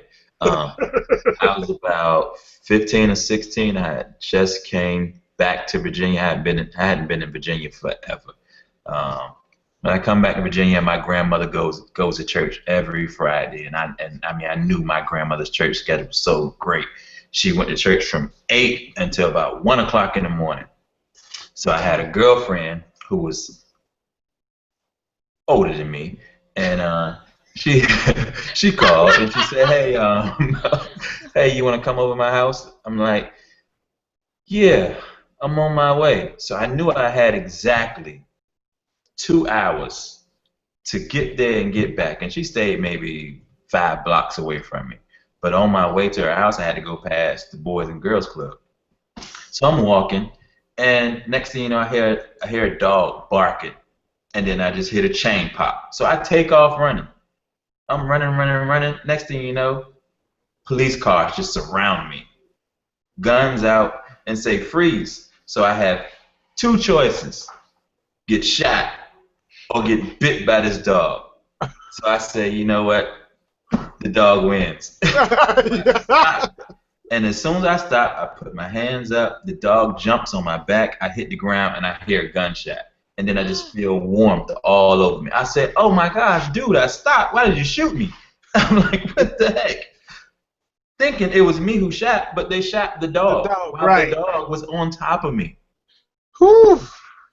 Picked me up, threw handcuffs on me, put me in the back of the car. Now I'm in the middle of the ghetto. Mm-hmm. Because, you know, all black neighborhoods, once you cross over the train tracks, you can go from the good to the bad. So, you know, the Boys Club's on the opposite side of the train tracks. So here I am. They pick me up, throw me in the car, and everybody in the neighborhood like, what are y'all doing to that little boy? Like, shut up, go in the house. So they put me in the back of the car. Now, they take me down this alley, and I'm like, oh man, they gonna beat my ass. I didn't even do anything. So, like, do you know what what we pulled you for? No. Somebody just robbed the Boys and Girls Club. Do I have anything? Dude, I'm running from a dog. Why were you running? From the dog you shot off of me. I mean, and this went on for like 45 minutes, asking me what school I went to, what was my principal's name, what was my counselor's name, as if they knew who my counselor was. Everything. Where are you going? And I'm like, you see that girl right there crying on the porch? I was going to her house. I was almost there until you stopped me. So they said, we're going to let you go this time, but next time. I said, what? You know what? I'll be quiet. Put me out the car, bloody and everything, and drive off. Yeah. And it's always that final statement. Well, we're going to let you go this time, but next time.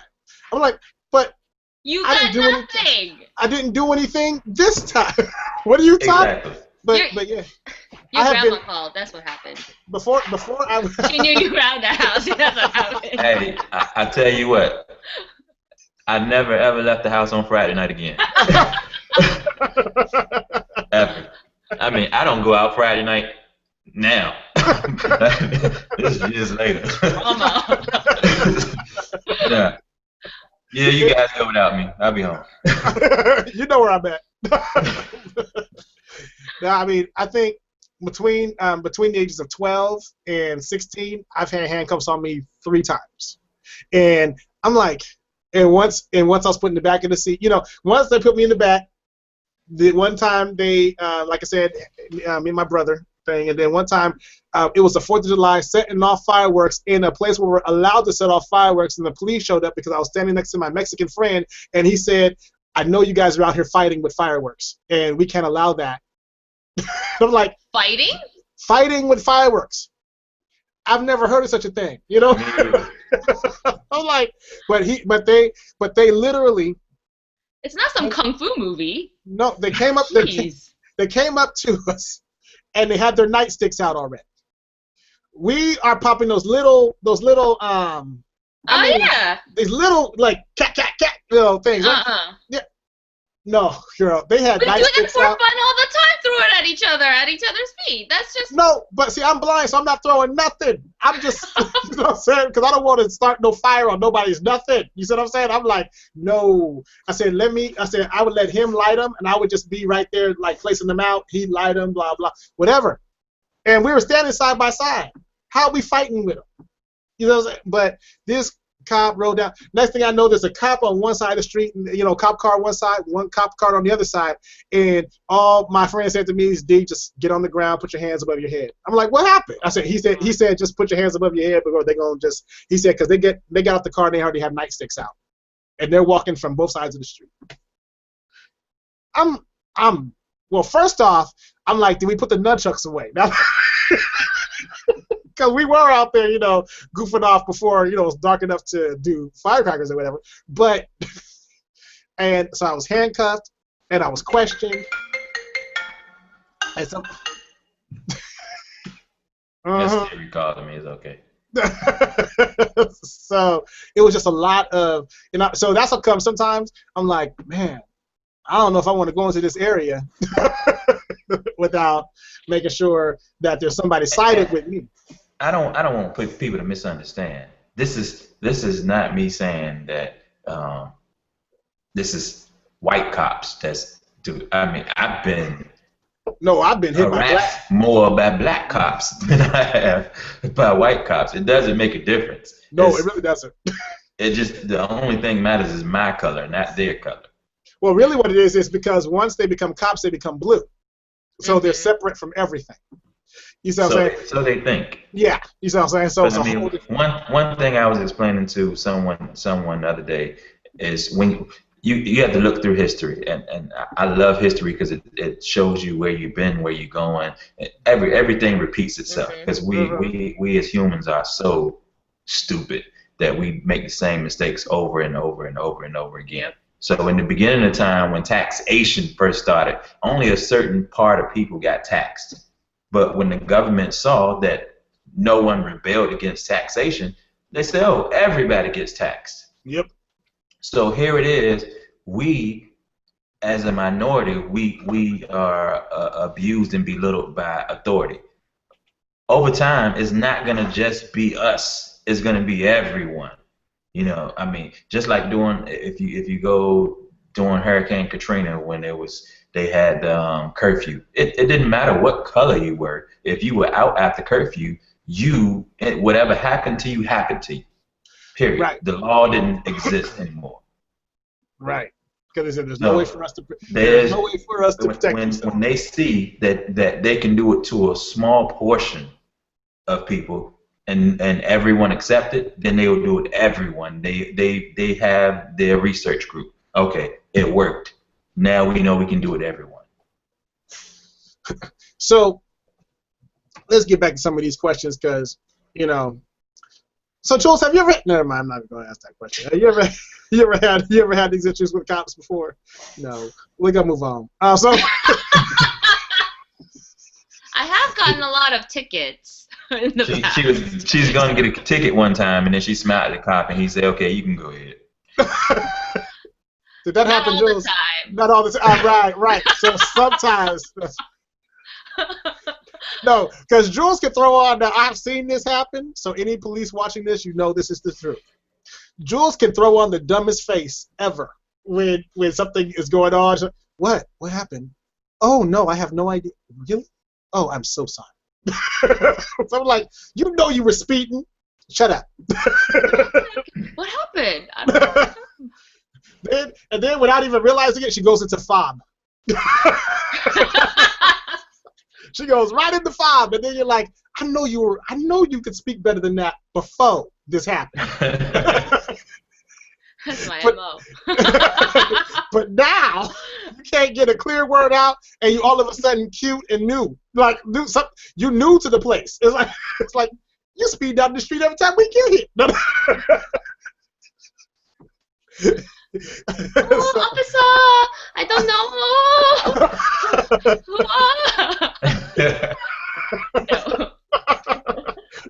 Now that's real fob. That's I'm so sorry. I'm so sorry. But yeah, no, I don't do that. No, not that. No, not that extreme. Because you wouldn't even believe it. You'd start busting up.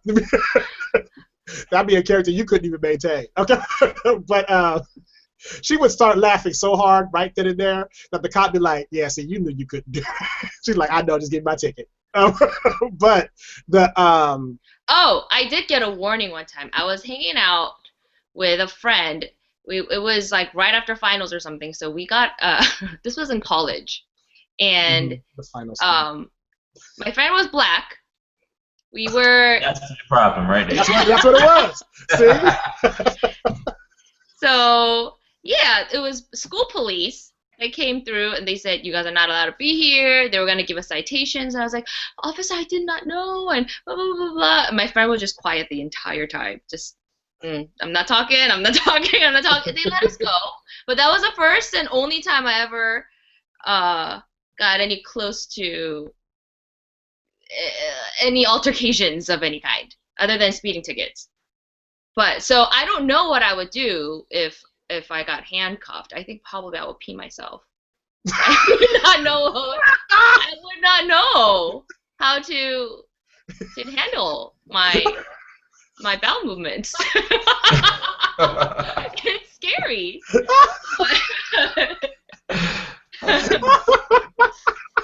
It's not normal for me. I don't know this. So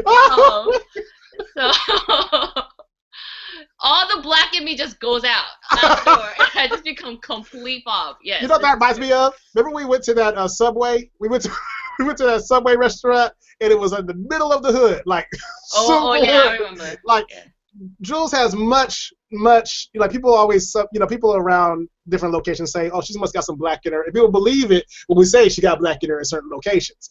But we went to this hood Subway, and we went in there and just like, oh, no, we can't be in here.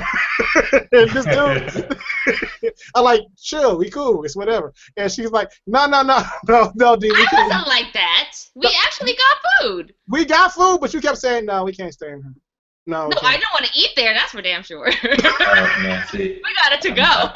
I'll let you know right now. My wife would not have eaten there. Point blank. She's like, nope, this is ghetto. Excuse me, ma'am, aren't you from a third world country? But this is not good enough for you, right? I lived that life a long time ago. I'm not going back. We're not eating here. This dude kept looking over the whole time, and then the next day somebody got shot there. But but the day he was there, so it was fine. I knew it. See? I felt it like in the back of my head, him like, I don't know, eyeballing. Because and it was just funny because all the swag left you. All her swag disappeared when she started looking around like. I didn't even look around. I just used my peripherals real good. I was like, I couldn't wait to tell Juanita when I got home. Like I was like, girl, look, you should have saw it. In her head, do not make eye contact with anyone. No. Read the menu. There's only like 3 things on the menu. Read the menu. Read the menu. Be invisible. Be invisible. Be invisible. He can't see you.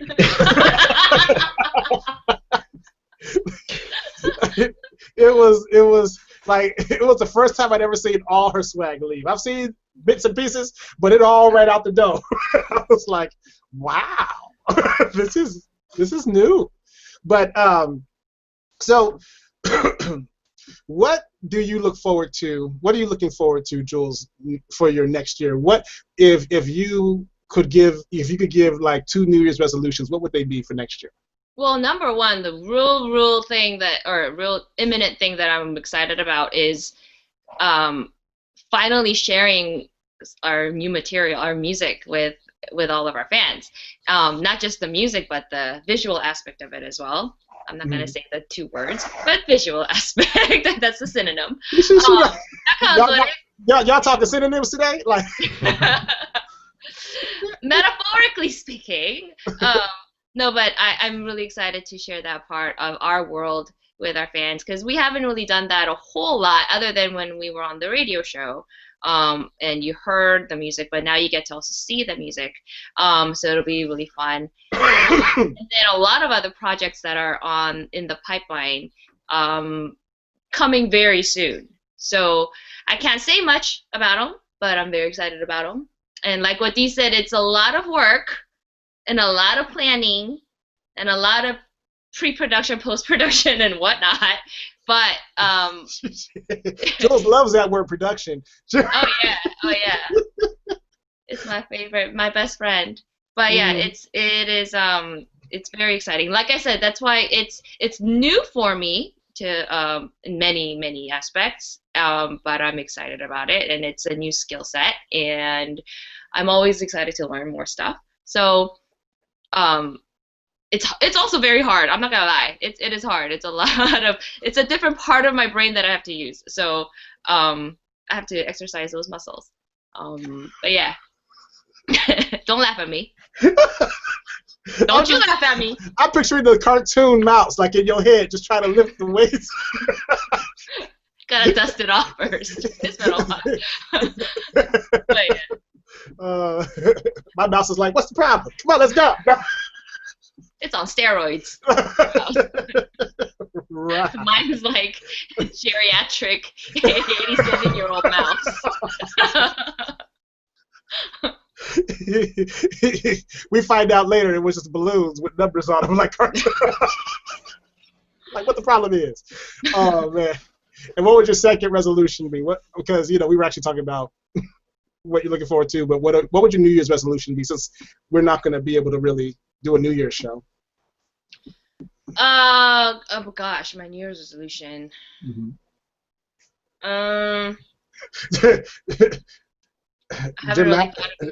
Matrix. He calls himself Jim Matrix. I was trying to figure out how to say this name.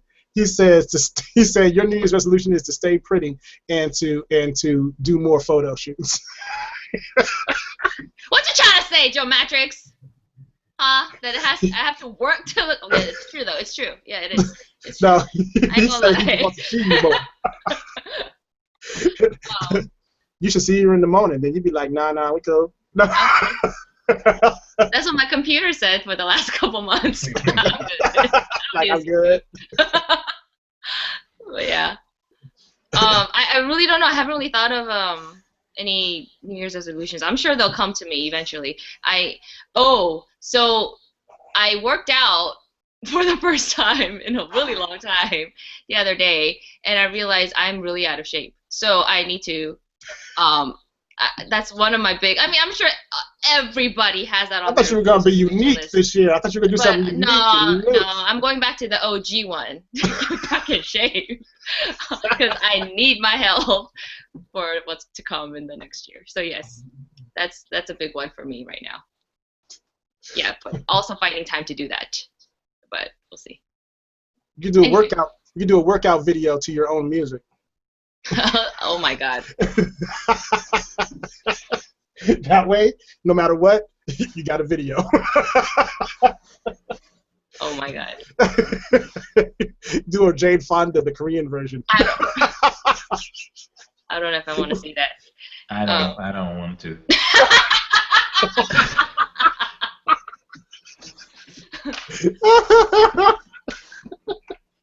The Jane Fonda thing just killed everything for me. You can't see the leotard stretch. Man, that's something I hope never comes back. I used to take aerobics in Korea too.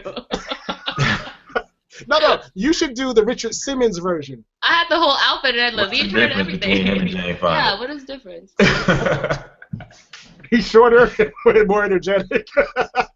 He's much more flamboyant than she is. Yes, he is. Yeah. I cannot. And he might move more at your speed. Sweating to the oldies with the oldies. So, Marvin, what is your New Year's resolution? What do you look forward to next year? Well, I'm going to be very quick with this because I don't do resolutions. You said I've resolved to not have resolutions. I mean, I come to the conclusion a long time ago that people just make these resolutions year after year, and they hardly ever fulfill them. I mean, and a lot of them are lofty, like you know, and forgive me to all the fat people, but fat people make New Year's resolutions. I'm gonna lose 50 pounds.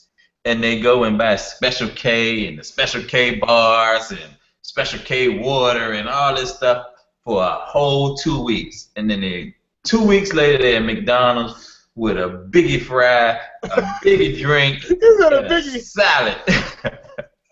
And a Diet Coke. with a Big Mac with extra Mac sauce on it. I mean, come on. So it was just the stupidest thing, and I mean, and one of those people who I saw make New Year resolutions year after year was my mother, and it was just like, dude, when you keep doing this every year and you don't even last 2 weeks, don't even make it out of January, at least make it a Black History Month, at least. I mean, do something. So I mean, I set goals for myself daily. I mean, when I take my power naps, I set a goal for me for the rest of the day. This is what I want to do for this day. This is what I want to, and I always make my goals ambitious. So a lot of times I never ever complete my goal for the day because I schedule myself to the minute. I love staying busy. I'm one of those believers in idle hands thing, So the busier I am, the more I stay out of trouble. I stay off of Twitter, I stay off of Instagram. We good to go. So I don't really set resolutions for myself for a year. I set goals. I have lifetime goals. I have daily goals, weekly goals, monthly goals. But for me to start and every year and say, okay, this is what I want to achieve this year. I mean, I've already known what I wanted to do for the next quarter 2 quarters ago. So no resolutions here. What I'm looking forward to is all of the new things that are coming with Nimecom. I'm looking forward to some new partnerships that I've made with some major labels who are not so major but think they're major.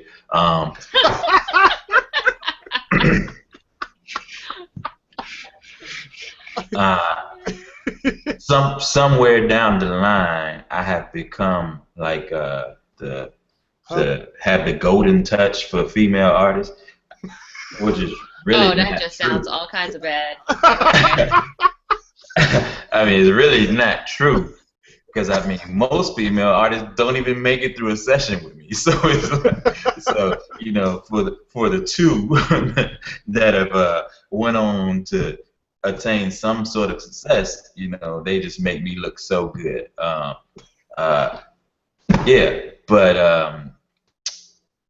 Nimecom, music. I'm excited for Lecree St. Lauray's project. Excited for KP Sucker Free's project. Excited for Innermix project. I'm excited for a young lady whose name I can't say right now, but she's signed to, I say their name, she signed to Interscope. I'm excited for her project. and it's different. Everything that I'm working on is not what's out right now, because music actually sucks right now.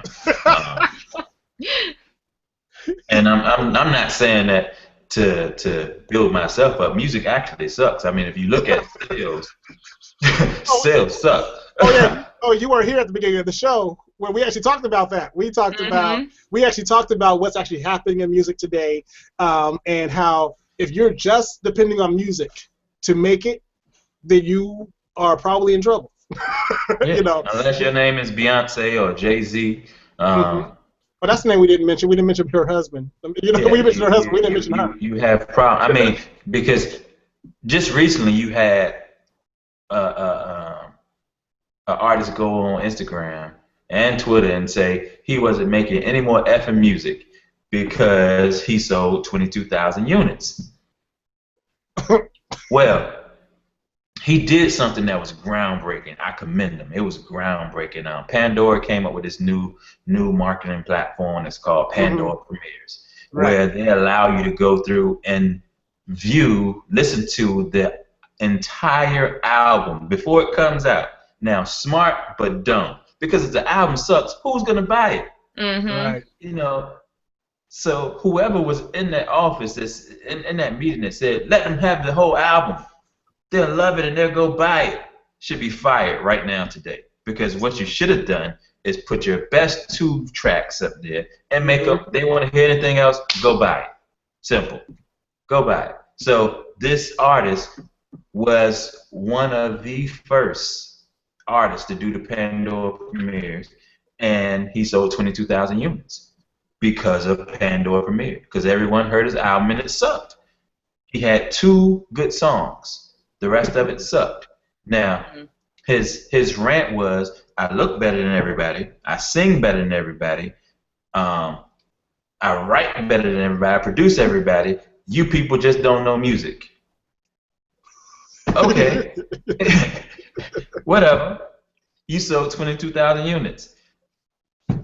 You can't even buy a hamburger with 22,000 units sold.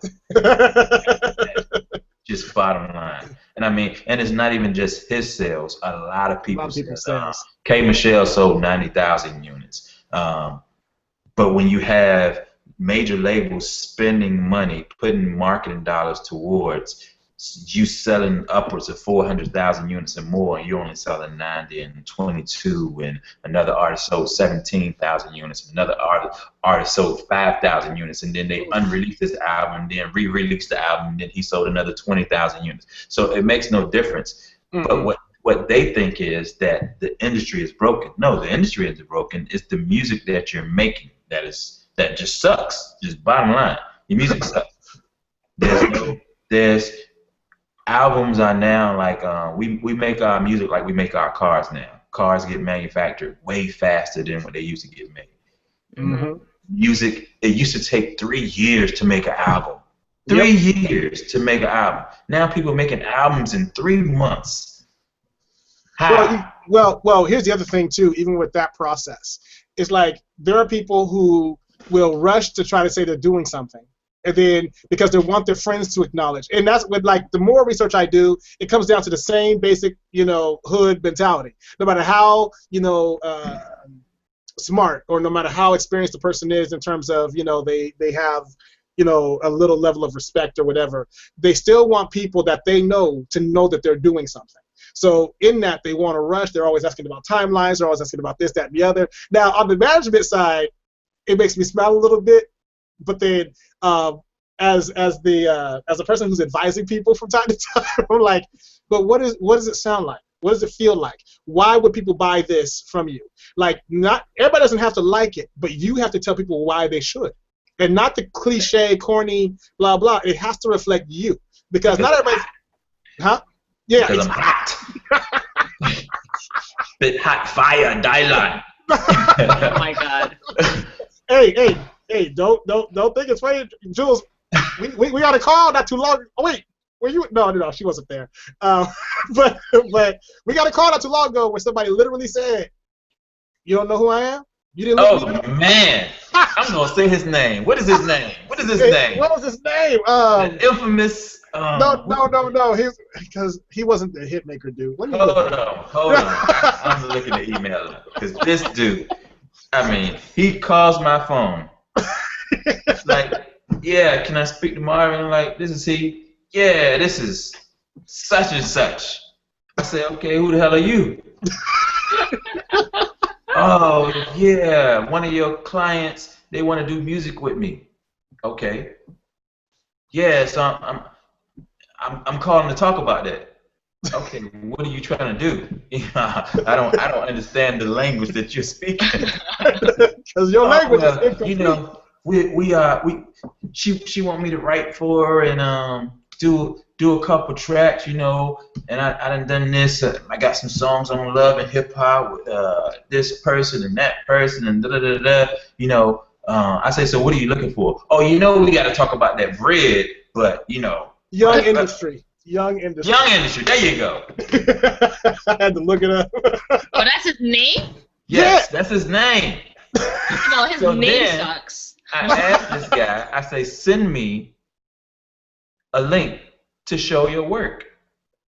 And then I have my partner get back to you. So he sends me this bio that sucked, excuse my French, ass. The bio sucked ass. And I'm like, as I'm pulling up as I'm talking on the phone to D, I say, D, what is this? What am I supposed to do with this? Now, I'm actually in How am I studio supposed with the to artist that he's vet talking this about. guy from this bio? I don't understand. I mean, is this like a joke? I'm waiting for somebody to jump out the bushes with a camera because I'm actually in Walmart shopping for Thanksgiving stuff with my wife. And my wife looks at me and she sees the disgust on my face and she like, hang up on me. What are you doing? Jules, send me out there. No, what are you talking about? What in the world? What is this? So now at this moment, I'm upset with my client for even giving this guy my phone number. Mm-hmm. And he doesn't even know what he's like. Yes, I say. So what? How much? What are you looking for? Give me a number. Well, usually I charge VH1 $1,500, but for you, since I love her and she's so talented, I do it for $500. And the first thing that popped in my head is, oh, he wants to have sex with her. First thing that popped in my head. So then later I found out that he's never even heard her sing. Oh my Lord. Oh yeah. And the thing is, he didn't know that we actually talked to each other because he felt like, oh, you know how most people keep everything close to their chest in case they want to exploit something or do something else with it or whatever. I mean, literally after the call, I got a call because I was in studio with the artist. I asked the artist right away, hey, so this person called Marvin's phone. What was the deal you had with him? Well, he's never even heard me sing, D. I don't know what he's talking about. And he didn't say he was going to try to charge me anything. So I said, well, he's trying to get in your pants, so, Then I went back and said, I'll call him. But then I decided I'm going to call him after the new year to see if his rate changed and to see if he discovered, that whatever. Because I realized that, A, I'm not paying for BS, and B, it was just ridiculous. But this is very common for lately I find either producers who only have one style and who can only do one thing, but they want to do a long-term deal with you for that one thing over and over again, because that's what happens on radio. You hear the same thing over and over again. Or you get writers who really don't know what their role is or how to even do. And one person approached our artist saying, hey, why don't you, tell you what, I'm going to write a song for you, and you just pay for studio time so that we can record the song and all that. But really what he was trying to do was get the artist to pay for the session so that he could have her demo the material so he could sell it to somebody else. Exactly. Oh, my God. So, and then at the same time, now, this is what I think is great. Now, this is not just exclusive to this artist, though, but just in general. While we're going through all this craziness in the background, most artists are saying, well, what's wrong with my project? How come you ain't made me rich yet? How come this is happening, that happened? It ain't happened fast enough yet. See, that's why I'm always putting money out, but nothing's happening, blah, blah. I'm like, wait. Because you keep meeting BS people, and then you want stuff done for free. or you want stuff that, well, I don't see nobody. Anyway, because people think, like I had this discussion with an artist who basically said that because we hook people up with opportunities that they normally cannot afford, right? Let's be real. They normally cannot afford those opportunities. They feel entitled all of a sudden. Like, yeah, that's what's supposed to happen because you manage me. Exactly. So I said, oh, well, I know how to fix that. I'm going to have the producer charge you. Because Well, see, I don't think that artists actually know what a manager is supposed to do. And I know my clients don't know what a manager is supposed to do because of what I do. I mean, I do so much. I'm a manager. I'm a life coach. I'm an engineer. I'm a writer. I'm a producer. I'm a videographer. What else, D? I mean, I do. Yeah, you cook too. They come to my house every holiday. But I don't do what traditional managers do and take a rolling tally of everything I do on their behalf and send them a bill every month. You know, well, I look at it as I'm investing in you. This is my investment. You know, I'm going here, I'm going there. I'm in New York once a week, if not more than that. But I'm not charging that to any particular client. I'm doing business on your behalf. And most of my clients come to me. They don't have business. So now I have to make business for them. Mm-hmm. That's not my job. My job as a manager is to manage the business that you already have existing. But if you come to me and you have zero, I'm getting whatever percentage of zero. And then I have to take that zero and turn it into something. And then when I turn it into something, you say, "Oh, it's not enough."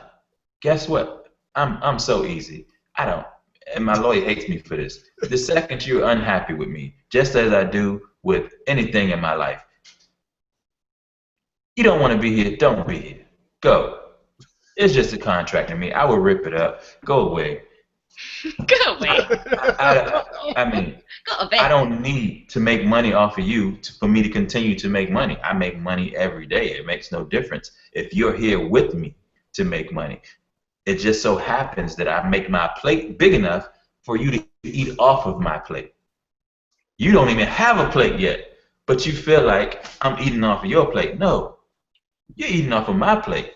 The people who listen to your music or look at your stupid inventions are only looking at it because I'm the one taking it to them. If it wasn't me, hey, you wouldn't get it. No one would know who you are. Simple. And that's me being arrogant. Well, and I'm just gonna be honest. I think though, like Jennifer. I'm sorry, I can't pronounce her last name, so I'm not going to try. But Jennifer is basically saying that she said, so you are basically the East Coast version of D. And then her question is, how do we get along, and do we just trade out roles from time to time? D is my the angel on my shoulder. I'm not as nice as D. That's just, you know, D might want to talk things out, but if you call me. And I'm sometimes I'm like a woman. If you call me the wrong time of the day, I'm more likely gonna curse you out. If you call me with ignorance, 100% of the time I'm gonna curse you out. Period. So if you call me and you say you're not making enough money, please be prepared to give me a logical argument. If you have no logic in what you're saying, it's not gonna be a good conversation for you. Period. Because everything I do is based in logic. You give me an argument, you say I'm not doing this and I'm not doing that. I can go from A to B without me opening up a file cabinet and pulling out a file saying this is what I've done for you. This is the amount of money I've spent on you, and this is the amount of money I've made off of you. But I guarantee you, before I can quote to you how much money I've made off of you and spent on you, my wife can tell you what I've made off of you and spent on you. So, because I hear that every day. Every day. Every day. Do you know how much money you spent on music this year? Are you losing your bleeping mind? And this is after she came from church. So that's what watered it down. So Tony wants to know. So what about? Oh, actually, was that Tony or was that? I want to quote these people correctly since it's the last show. Okay, Rich wants to know. What is it that managers today really have to know when it comes down to representing artists today, and what do we feel the landscape of music is, and where is it going? And Tony wanted to, yeah, I mean it's actually, see, I can tell when people started waking up because I was like, wait, hold on. So I'm just picking them out. So first off, there is a traditional role of manager where basically you are an advisor. Okay, most managers today that I know are more of the investor type, but they know the risk they're taking, but they've already established channels where they can take people through those channels. But there is there's a flip side to that. You can take people through channels, you can hook them up, you can have them, you can help them produce an entire album. But nowadays, the mentality of most artists, I'm not gonna say all artists, but a good number of them are, we have been signed to you for 3 weeks. How come I don't have a single out yet? 3 days. Hey, I was giving them a bit of the doubt. See the difference between us? But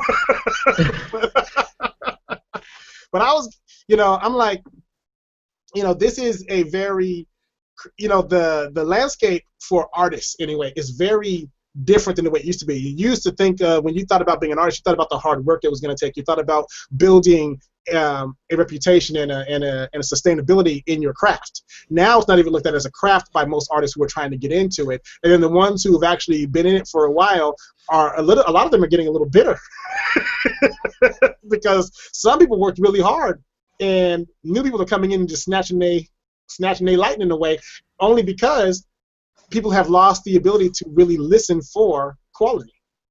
I don't even know if they're actually snatching opportunity from them, because the thing is, you can tell. I can tell which artist is just here today, going tomorrow. Mm-hmm. Just from their first single, you already know they're a trend, they're a fad, and the worst thing to be in the music industry is to be bell-bottom pants. That's the worst thing in the industry, because you're here for now. And once they get tired of wearing bell-bottoms, they go back to skinny jeans. You're whack. And when you're uncool to kids from ages 13 to 18, you're finished. Soulja Boy was the man years ago. And now, if you say Soulja Boy to a child now, it's like you cursed at him.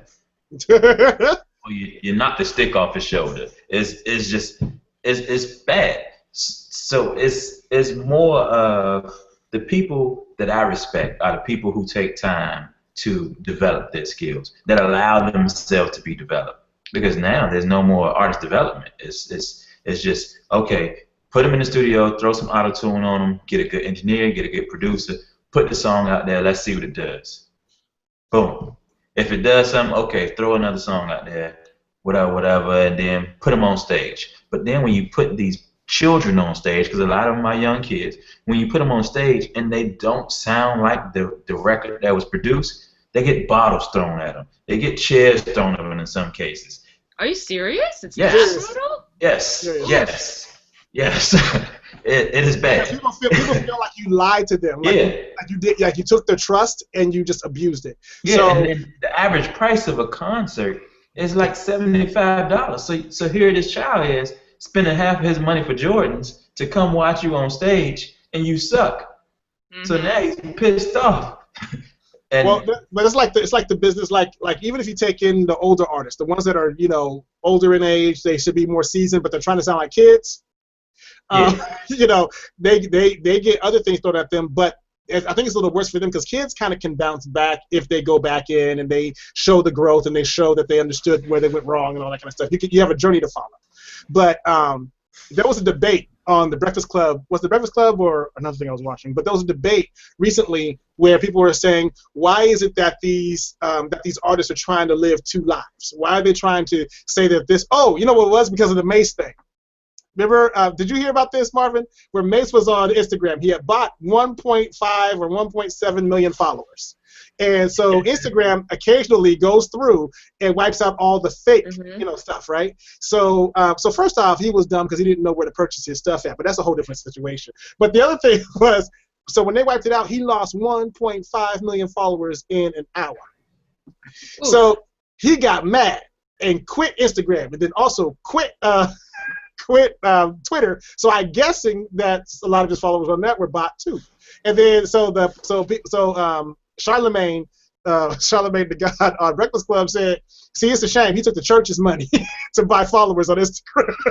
Yeah. So I'm like, wow. Now people will tell you, now you can't help when bots start to follow you or whatever on Instagram. So you might lose 10 people here or 30 people there. It's no big deal, But when you lose 1.5 million, that shows that you had no support to begin with. Like people have done, get things started campaigns where they will buy 100,000 followers, but then they know that 100,000 will get them seen by 400,000, so they're just using it to start the fire. But then they actually themselves start to knock out that original 100,000 because they're being replaced, right? So, which is a strategy that a lot of actual companies use. Mm-hmm. So, but I'm like, okay, I can see that, but. Like Twitter, people on Twitter, like one thing that people have done in the past is they do the follow back thing, right? So they start following. So some people on Twitter, if you look at them, they are following like 28,000 people, and they have 28,001 following them. You know what I'm saying? So you know how they built their thing, but it was really just about the reach, not so much about the quality of the follower, I guess, or whatever. But now you have just so much going on. In this space, but when it comes down to being an artist, you have to be you. Like people can find your fake real quick, right? So the moment you try to tune people out or separate them from who you are is the moment they start talking about you and how you really don't know who you are, how fake. Oh, I was watching the top 20 most interesting people, and Barbara Walters was interviewing an actress. I can't remember her name right now, and but she played. She played in Lucy. She was Lucy on that movie that came out this year. Yeah, Scarlett Johansson. And she was talking about how how her life is private, but at the same time people still get into her aspects of her life and blah blah blah. Mm-hmm. And in the beginning, it was just a matter of learning how to be public and private at the same time. Well, the thing is, musicians have a whole different structure, and this is what. I was kind of looking at over the last couple of weeks was musicians, people want to know every doggone thing that's going on in your life. And if they don't know what's going on in your life, then they're going to try to find out the dirt on you. What's your dirt? Mm-hmm. What's your this? What's your that? And the reason, so I said, well, the reason is, by the time I started looking and I had other people looking, I had Marvin, looking at stuff, and we were just going in. What happens is people want to feel like they can connect to you.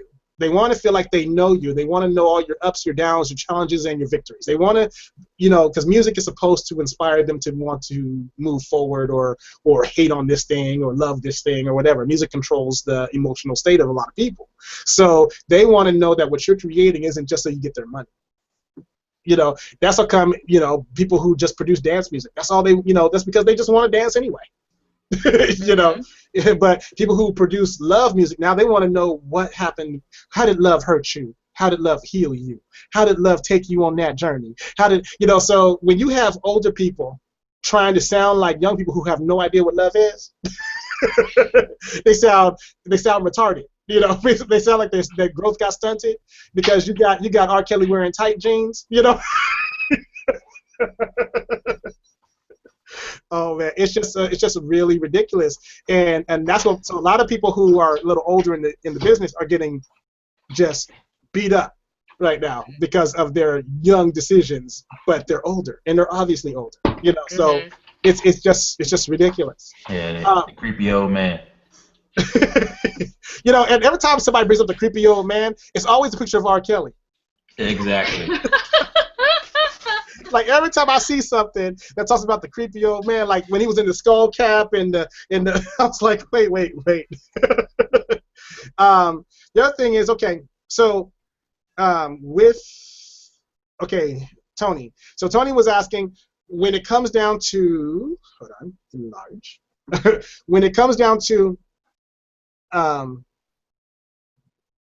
don't know who you're asking, so when it comes down to Marvin's involvement with Innermix, what is the role and how and why would someone like Marvin want to even work with Innermix? What is the standout quality for Innermix, and are they profitable? He says, if not, I have someone for you.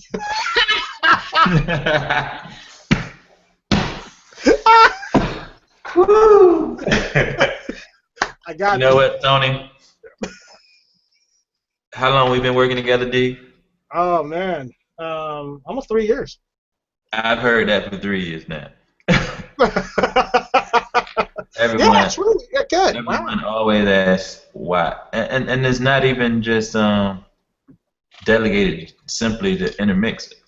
A majority of my clients, people ask, why did I select to work with these people? Well, number one, there's certain things I look for. One is talent. You know, if you don't have talent, there's no button I can push to make you have talent. So, sorry, number two is ambition, commitment, maturity, and what do our actual plan, because a lot of people come to me with a plan for themselves. I don't take full responsibility of the career path of every one of my clients, because they come to me with a plan. I just improve that plan. If you have a great plan in place and I can close my eyes and actually see where you're going, then you're my client. But if you say something to me and it's just a roadblock, I don't see this going anywhere. You're just like someone else. You're just like this person.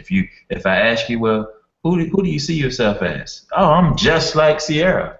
Oh, it's good talking to you. You know, because Sierra already exists. So why do I want to regurgitate something that's already been done? And no disrespect, but not done well. Because Sierra is a clone of another artist, and that artist is a clone of another artist. I'm not so major label where I feel like there's a prototype, there's a cookie cut thing that you can go out. Now there is a cookie cut process where you can actually generate revenue for the label, but that doesn't generate revenue for my clients.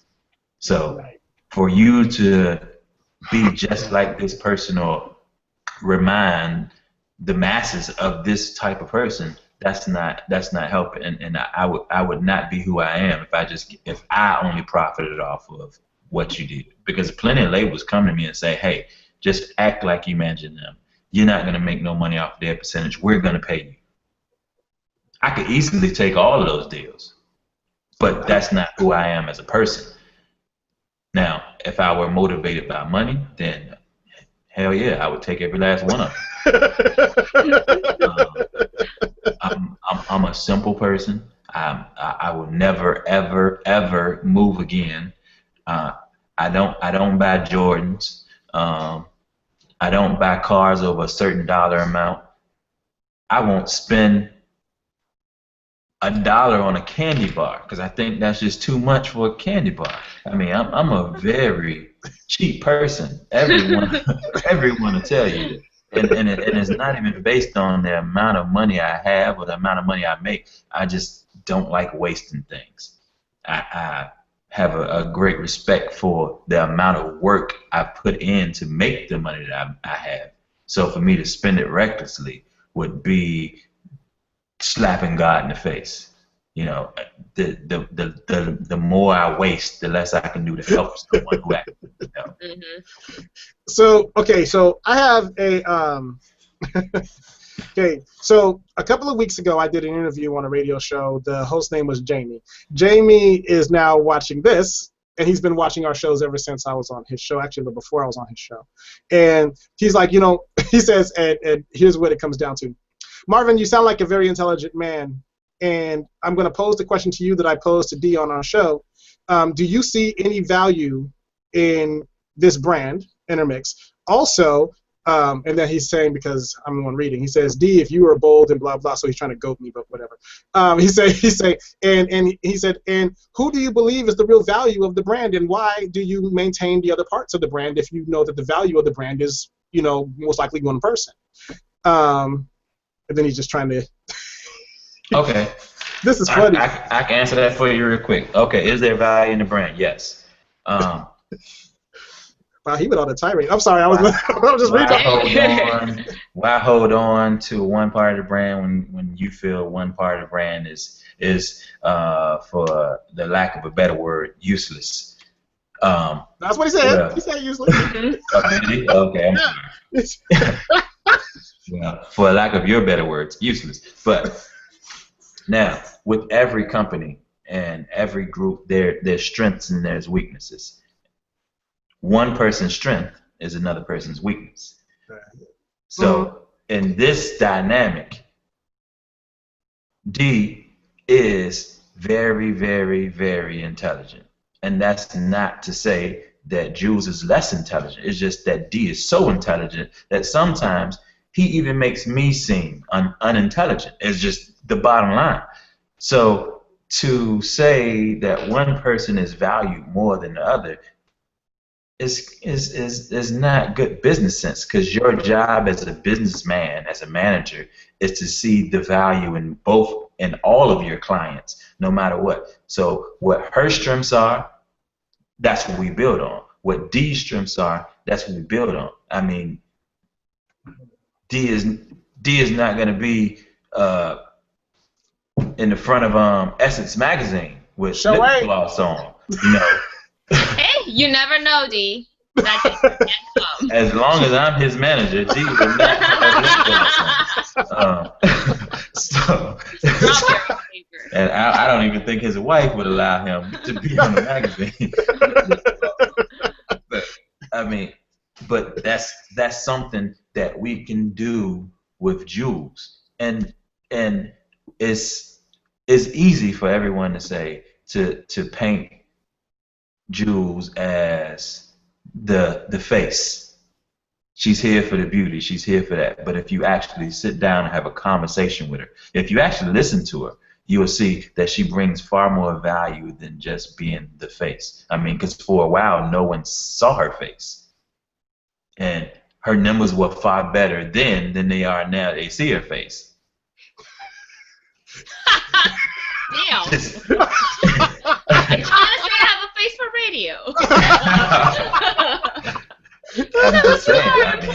I love the way that came out. See? I mean, but it's so much when you deal, because like I said, I deal in this logic, and you have to understand the psychology of everything.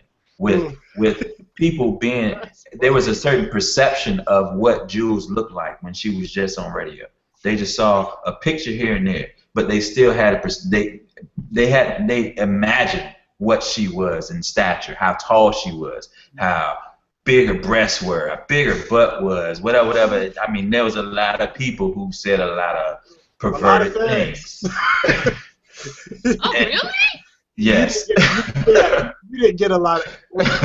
We wanted to protect them from you and you from them. Probably the latter. So now that they get to see her, it tends to take their imagination away, and they're like, oh, okay. Not that it diminishes her value, but it's just the psychology of this business. Point blank. So value-wise, there is value in the both of them. There is value. I mean, me and D had this discussion maybe 2 months ago, where what is Innermix without one or the other? Right. This is not the temptation where I can just take and I can throw another woman in Jules' spot and find another bald guy and just put in D's spot. It wouldn't be the same, because what would have to happen is they would have to be trained to think, speak, act, as D does and as Jules does. Point blank. He's trying to have a conversation. You know, because okay, sorry. So, Jamie. So here's what it is. Because he said basically he was talking about, because as I was reading, he was saying that because he says D is a skilled answer guy, and I want somebody who's just going to be raw and real. So that's why he's posing these questions today, because he said that when I answered questions on his show, that they were all he said that they were the answers were too smooth and scripted. Actually, He's intelligent. I mean. He's well versed. Exactly. I mean, the difference between D and I is you think mine is raw and real. It really is most of the time. But D cares more about what you think of his answer. I can give two shits. Bottom line.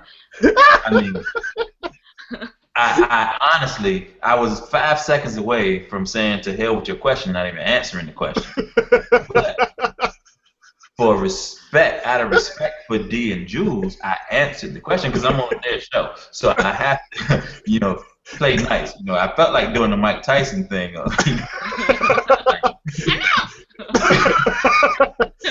Which brings up a great point right about now is at the changeover at the year, 9Com will be moving forward, and we will be with 9Com, and on the 9Com network, you will not only have the Innermix Show, but you will have Marvin.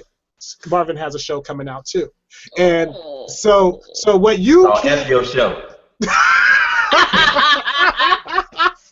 Now, one thing I've learned about what's been happening here ever since we left the online radio, right, is a lot of people who were checking us out there followed us over here, and then started a Leave Intermix campaign.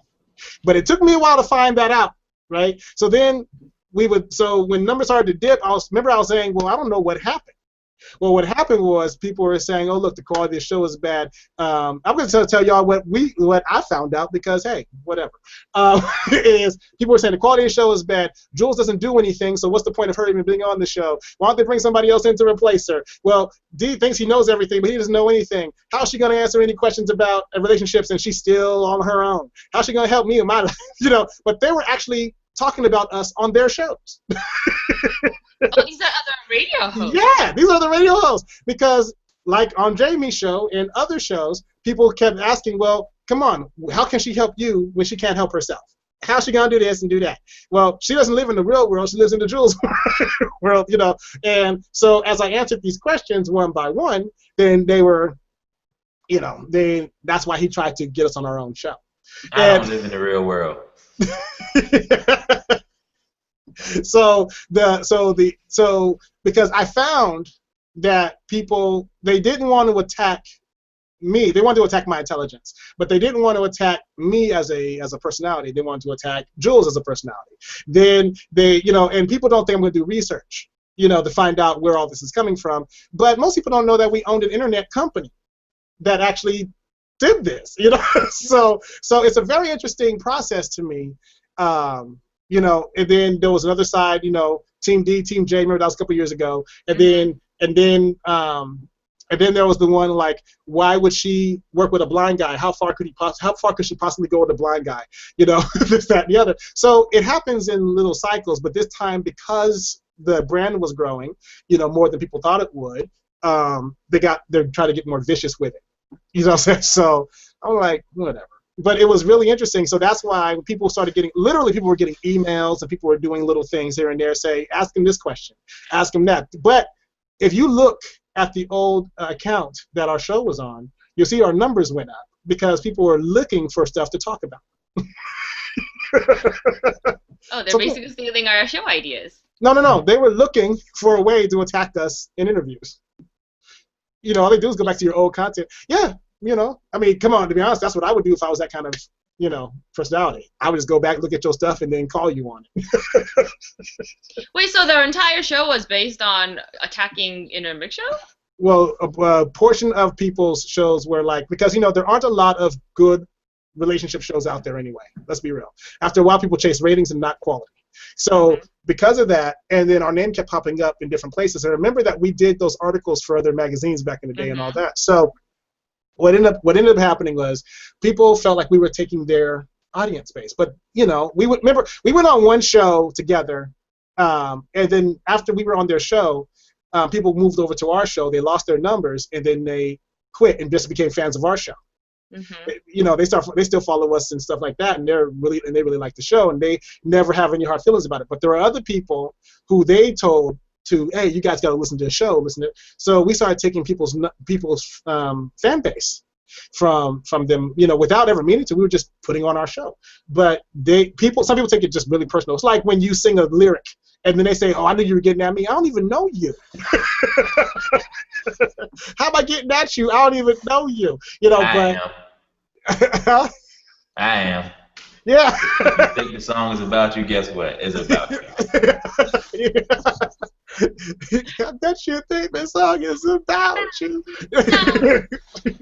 So well, you know what? I appreciate all the attention. I mean, no, that's what I was gonna say. That just says that I'm a smart man, and the individuals are doing their job. That's all. That's all that says. I mean, for people to come and question why I do business with you, that's a big anyway. Says a lot. So that's why it's like, look, I understand how people move. I understand media way more than people think I do, but it's a very interesting thing. And I knew people were getting desperate when they tried to turn me against. I told Marvin about this. When people tried to turn me against you when it came down to the song I put out. They're like, she's not promoting it. Remember, I said that on the show too. So and people are they're like, so she doesn't care what you do. She's all about herself. Look at her. She's got to be all about herself. I said, wow. Divide and conquer. Huh? Divide and conquer. Divide and conquer. It's just and that's why I'm like, okay, I can see their point. Like me and Jules talk about almost everything. So in one conversation, Jules said, well, I can see what they're talking about because they don't see me all the time, but they don't know what we do. So that's what I said. Let me bring up the ABCs of Innermix. You guys want to know some of the things that we do and how we do some of the things that are just everyday occurrences for people. So that way they get a better idea of the ABCs. Once they got the ABCs of Innermix little section done, we stopped hearing all of it because we made them look stupid. You know what I'm saying? But it's a very interesting thing. Like I like strategy. I'm not going to just, and I've said this before, I'm not going to talk about if there's a problem without me having a solution. And if I can't come up with a solution on my own, most of the time I'm going to call either Jules or Marvin. And be like, hey, because poor Marvin, I feel bad for him sometimes because I might be up in the middle of the night, my time, at 2 o'clock in the morning. And I say, I got an idea, let me call Marvin. I don't know if he just crawled into bed, he's out managing one of the stores, but I'm just calling him because I know he's most likely going to be up.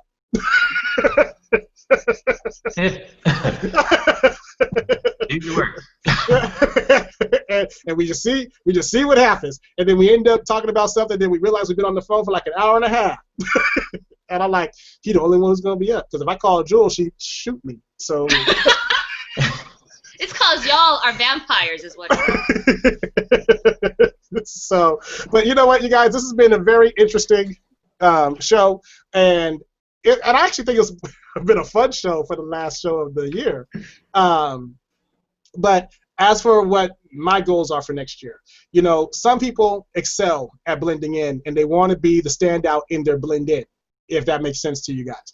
Our thing has always been about having a positive effect on people that we come in contact with, and I want to see that move forward in a more dynamic way. And thanks to all you guys who took the time out to continue to spread the word about the mission of Innermix, because that's one thing I can say that continued to move forward this year when other people were trying to destroy. We had a great team of people, especially overseas.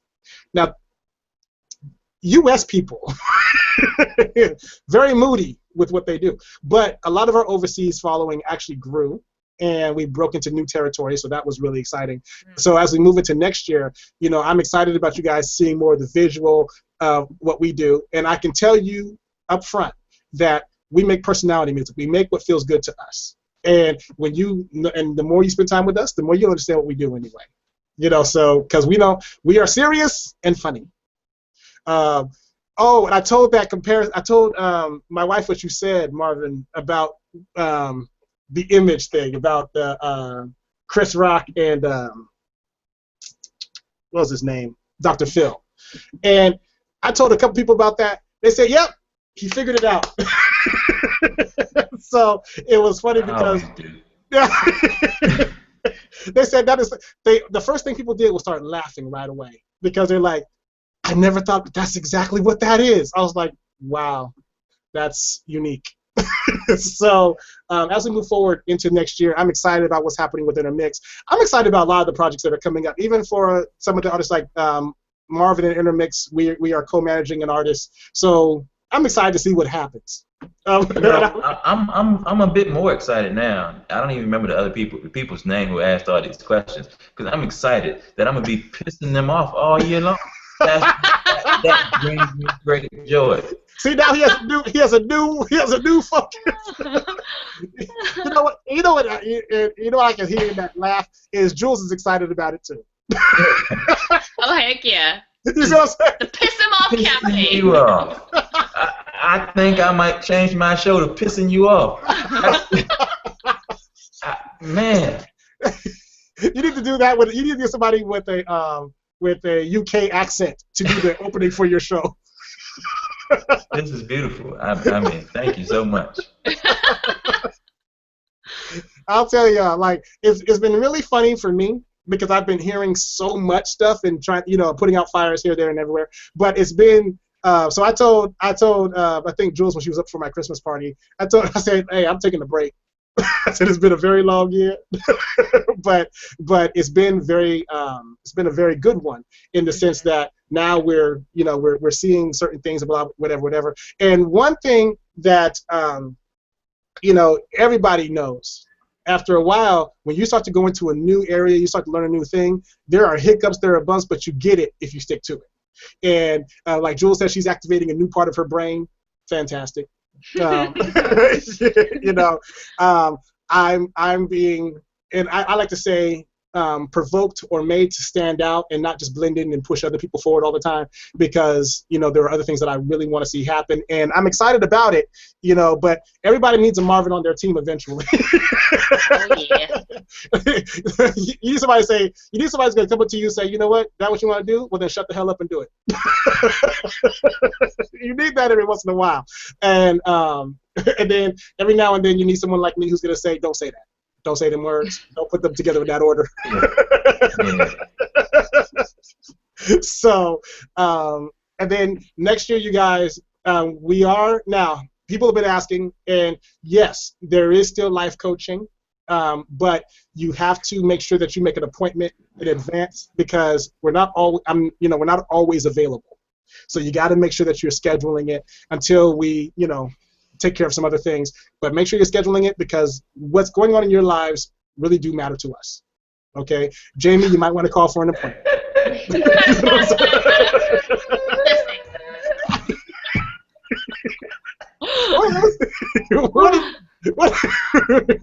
What is going on? I sound like he was having an asthma attack. That was God grabbing my tongue. That was.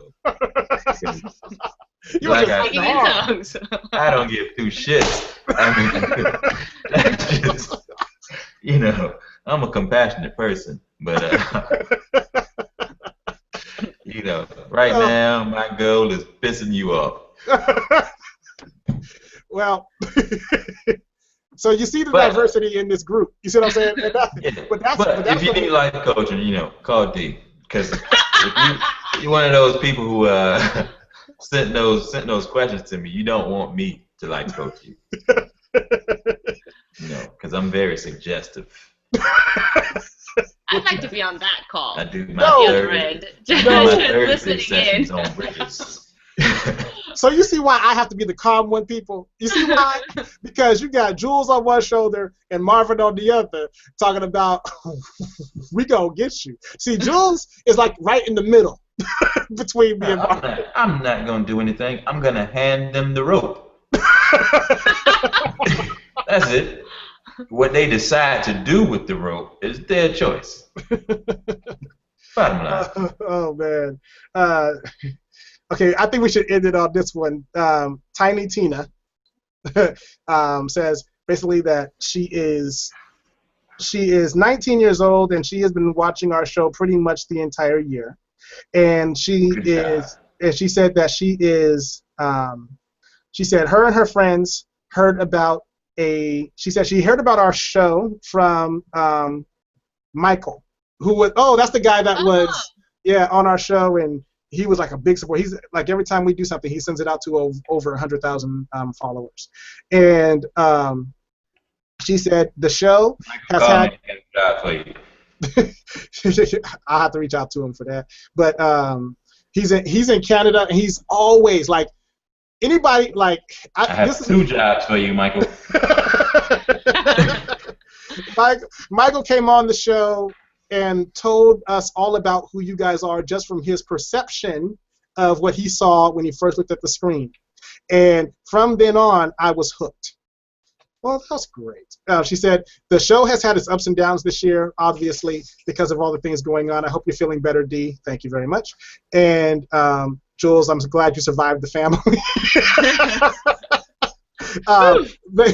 She said, but one thing she can say is that this show, along with the few previous and the series that we did earlier this year, have really helped her understand more about her place and her purpose. Thank you very much, Tiny Tina. That's what we love to do. She said, I can't reasonably afford the services that you offer, but I can continue to tell people all about what you do and how much it changes lives. I myself went back and listened to some of your episodes of your shows to learn more about you, because I feel like audibly I learned more about you than I have watching, but I'm glad that I had a chance to see you and feel like I met you in person. When are you doing shows, and can I have tickets? So here's what we're doing when it comes down to things that are coming out, like new music and stuff like that. Sign up on our, let us know by following us on Instagram that you would like to be a Innermix Street Team member. And when we have new releases that come out, we will send them to our Street Team members and make them available to them before we really put it out there, so that you guys can get a sample, because, like videos and stuff like that, you guys will be able to download them from our site directly and all that kind of stuff. Before the music goes on sale, stuff like that. And then we're also working on doing an online listening party, so we'll give you more information about that as time goes on. But so Tina, she's asking for tickets, and she wants to know, with all the okay, here's it. So with all the hate, sorry y'all, y'all can't see my face for a second, but with all of the scrutiny and all the hate and all of the things that people say about you guys, why do you continue to move forward, and how do you find the strength to do that? Jules, don't you just feel like walking out into the street and kicking people? No, kicking people. Her thing was kicking people in the nuts just because. And wow, this is kind of. She must have been writing this since the beginning of the show. Hold on, wow. Yeah. Well, because she has little observations about every topic we hit. And I'm trying to just skip to the main question that she has for you is, what will when people try to attack you in the media, what is your plan? How do you plan on dealing with it? And do you feel that there's ever a time just to stand behind Marvin and Dee to protect yourself as a lady? As a lady? Not me. Wait, what? Marvin is that dog. Like, if Jules is a pit bull, Marvin's the guy who has the hold that says, you know what, just get him. Yeah, that's not standing behind. I mean, no. We here at Nine-Com do not take the Bill Cosby approach. We address issues head on. Not saying that Mr. Cosby has or has not done anything, but we do not avoid questions. We answer all questions. Point blank, we address every issue, every question. We love the hate. I love the hate so much that sometimes I pay people to hate me. So, bravo. Oh, so funny. I mean, I don't know how many people have seen Tatiana, but Tatiana is my assistant, and she is very competitive with me. We never have a moment where we don't butt heads, and that's why she's my assistant, because I need someone who's strong enough to go to war with me from time to time, and who has that personality to say, no, you're not always right. You're being mean. You're being this, and most times I am being a little mean. I'm very passionate about business. I'm very logical, somewhat like robotic-like at times, so I lose the emotion sometimes. So I keep people like Tatiana and Dion and Jules around me to give me some sense of humanity. So to say she's standing behind me, it wouldn't be the proper analogy. It's more like I'm standing behind them, because they hide me very well. So not so much hide him, it's just a filter. We are a walking Instagram. Yeah. Just make him look pretty. I mean, my lawyer has my Instagram password. I mean, he went and deleted like 200 pictures from my Instagram. I'm that moment guy. I press send very quickly. Boom, done. You pissed me off. Here you go. And so, Tiny Tina, thank you for being a fan. We really appreciate you. Janice wants to know if we want to do a show together. How come all three of us don't do a show together? They will be on my first show. They don't know it yet. They just found out. That's what we found out. She said, love the dynamic, and when you have she said, love the dynamic, and when you have so many like-minded people who have different personalities, all you get is comedy and drama all the way through. Thank you guys for your talents. Thank you for persevering, and thank you for admitting that you love the hate the way I do. What the hell? Wow. Marvin's got to get a lot of fads. Part of the reason I'm still married.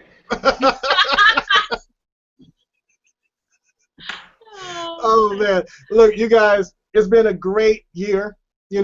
Ups and downs, ins and outs, but it's been a great year. Thank you guys for sticking with us. Thank you for the replays. Thank you for not paying attention to, because somebody actually wrote me about this, and I meant to bring this up at the news thing. So what's been going on with YouTube, is that people who do Hangouts, their numbers aren't showing up correctly. So you can have 50,000 views and it reads as 5. Because for some reason it's just not, it doesn't matter as much. All they want is the content, blah blah. But there are some that will reach like a 2,000 view count or reach a 100,000 view count. But there are some very popular shows on YouTube right now that when you look at their thing, it says 150, but when they get the comments, they have over 300,000 people writing them. So, because I was interested, because I kept seeing 5, and I kept seeing, 2, and I said, what, let me just write and find out. But then what ended up happening was YouTube has been making a lot of changes. Google, they don't keep things the same for too long. So if you don't break over a certain amount of numbers, then your count is just off. So what I was saying all that to say this, thank you guys for sticking with us no matter what the counter says, because you guys' response and the love and the appreciation that you've been giving us all year has definitely kept us motivated to do this. And one of the reasons why we do it the way we do it is because we know, even if you didn't watch today, we know that it will be on YouTube until there is no more YouTube. And when that happens, so you'll always be able to go and find the answer you're looking for as long as we're continuing to produce product. Like tonight, we heard that people are still going back listening to shows that we did like 2 years ago. That's awesome. and that numbers on a network that we're not even on anymore is actually still moving. So in that, we want to say thank you guys for that. What we're going to do is we're going to try to port a lot of those shows over to our new situation so that as that begins to deteriorate back there, we still have those shows here. So we're going to try to move those things over for you guys so you still can experience the things that we've done the things we did back then, especially Guilt, Shame, and Recovery, which is still one of our biggest series that we've ever done. So so you guys have a great year. You guys, have a great holiday season, have a great Christmas. I don't like to say holiday season, but have a great Christmas. Kwanzaa. What else is it? those are the key ones. Those are we have a new holiday. You have to add it to your calendar. It's called Marvinmas. Marvinmas. Yes, it's a day we where go out no and tribulate hate. No one gets gifts. There's no Christmas tree, no decorations, just no gifts. You married, right? I come up with a new philosophy. I don't give gifts anymore. I give experiences. So, that's a pickup line in the club. Yes, it is. I think I've heard it before. It's actually the truth. I understand. I suck for years at giving gifts until I started giving people experiences, things they never experienced before. So this year, I'm giving my assistant something. It's gonna scare the shit out of her, but she's gonna experience something that she's never experienced before. And likewise with my wife, she's a big LeBron James fan. I don't want to tell what it is because she might look at this and be like, I knew it. So she's a big LeBron James fan. So I'm giving her an experience. Well, every year I do a theme for my household. So this year was all about custom and time with the family because I'm usually so busy. Even when I'm home, I'm working most of the time. So I wanted to make sure that anything that we did this year fit the theme. And then my family, all the birthdays are in December and the beginning of January. So from December 1st, it's on, all the way through till the 6th. Basically meaning he's broke. So I have to get really creative. So, and this year, like a lot of I was told that I may not even make it to the end of this year. Mm-hmm. So when I found that out, it was like in April, right? So, but that was also during the time when we started doing some production stuff, and I was really, really sick. So, so what ended up happening was I said, okay, I'm going to. So what I was doing is I was putting money away. I was and I'm talking at first I started with 50 cents. Then I wrote a little bit, or I did something to make somebody else smile, and they would cut checks and stuff. And then I started doing stuff so that I could actually have certain things made for the people that mattered most to me, because I wanted them to have something that I actually really put my touch on and whatever. But I like experiences. I like people to remember why, because I don't give gifts for just no reason, because to me that's easy, and people give gift cards for that. I don't really want so me, it has to have, you have to, when you look at it, I don't care if it falls apart 7 years from now, you know what I'm saying? If you look at it and it reminds you of me, then I'm like, cool. If you look at it and he said, wow, you really knew who I was, be cool, But all the dudes who went out and bought their wife or their girlfriend Victoria's Secret underwear, that is the lamest thing ever. I mean, everyone does that. I was doing that when I was 12. So if you're still doing that as a 30-year-old man. Underwear for? Hey, no, I had a homie who used to steal it because he couldn't buy it, so he used to steal it out the store for his girlfriend. So I mean, gifts are so. I mean, I'm telling you, the proudest moment of my life thus far was when I asked my daughter, "What does she want for Christmas?" And she says, "Nothing. I have everything." I said, "There is a God." But then she followed up with, but what I want to do is I want to go to a shelter and I want to feed people. Aww. And I was like, oh my gosh, I cannot believe this little girl is mine. There's no way. She has to be adopted. Because never in my years would I've wanted to spend Christmas beating anybody, not as a 13-year-old child. Nowhere in the world. You know, as I got older and got more compassion and saw the world abroad, then I cared about things like that. But to have my child, 13 years old, now my sons, they would never say anything like that, no way. But my daughter, yeah, I was like, wow, we like a dysfunctional Cosby family. That's why women rule. Thank you. Well, no, because see, I took my daughter out on a daddy-daughter day this last Saturday.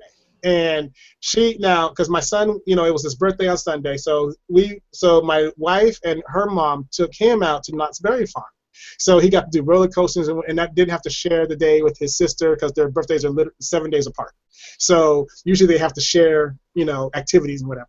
Well, I took her out on a daddy-daughter day, and she turned to me. We went to go see Annie and all that. She turned to me and she said, "This is all I wanted for my birthday. This is everything, to spend time with you, and and she didn't have to share me with everybody, because you know my family is very share them, you know, whatever. But she didn't have to share me with nobody. And the only thing she missed from the park was funnel cake. She said, "This is better than funnel cake," you know. And I'm like, my baby is like you said. It's like wow, because you know usually last year she was like, she said, "I want Jules' shoes, and I want." She wanted, one of the things she wanted, and it was funny to me, but she wanted a clothing rack that she could put up so that she can start to put all her clothes out so she can go through it every morning to look at what she really wants to wear. But she wants Jules' shoes. Pre-plan her outfits. Yes. Mm-hmm. I'm like, are you, what? She's like, yeah. Well, she said, Jules has one. I'm like, you go live with Jules. Yeah. But girls yeah. are 100% different from boys. My son goes in his dresser, grabs a shirt, throws it in the dryer, puts it on, walks out. They smell it to see if it smells, and then they put it on. Is what it is. Yeah. My daughter, she's in the closet for like 30 minutes just staring, and I'm like, what are you doing? I'm trying to pick out what I'm gonna wear. Really? Put that on. Well, now I'm really not wearing that. Okay. Whatever. But yeah, you guys. So thank you once again for hanging out and enjoying the show with us. See you guys next year, and you will know exactly what's happening and when it's happening. Just stay with us on social media, and we will put something out so that you guys can keep up with us. You want to follow us, and you're not following us now, or you want to tell us how much you hate the show, but you love us and whatever, you can follow us on Instagram at Innermix360. You can follow us on Twitter at Innermix_show. You got Facebook, just type in Innermix, INNERMIX. And then, of course, there's Google+, where we only put things on there because that's how you find us here. and that's plus Innermix Show. Mm-hmm.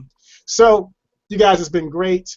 I'm going to ask my two co-hosts here to hang out with me as we end the show, and we will talk to you guys very soon. In 2015. See you next year. Happy New Year. Thank you for joining us, by the way, Marvin. It was definitely an adventure. Awesome. Okay. Okay, so we're going to end it with you guys, but you guys can stay. There you go.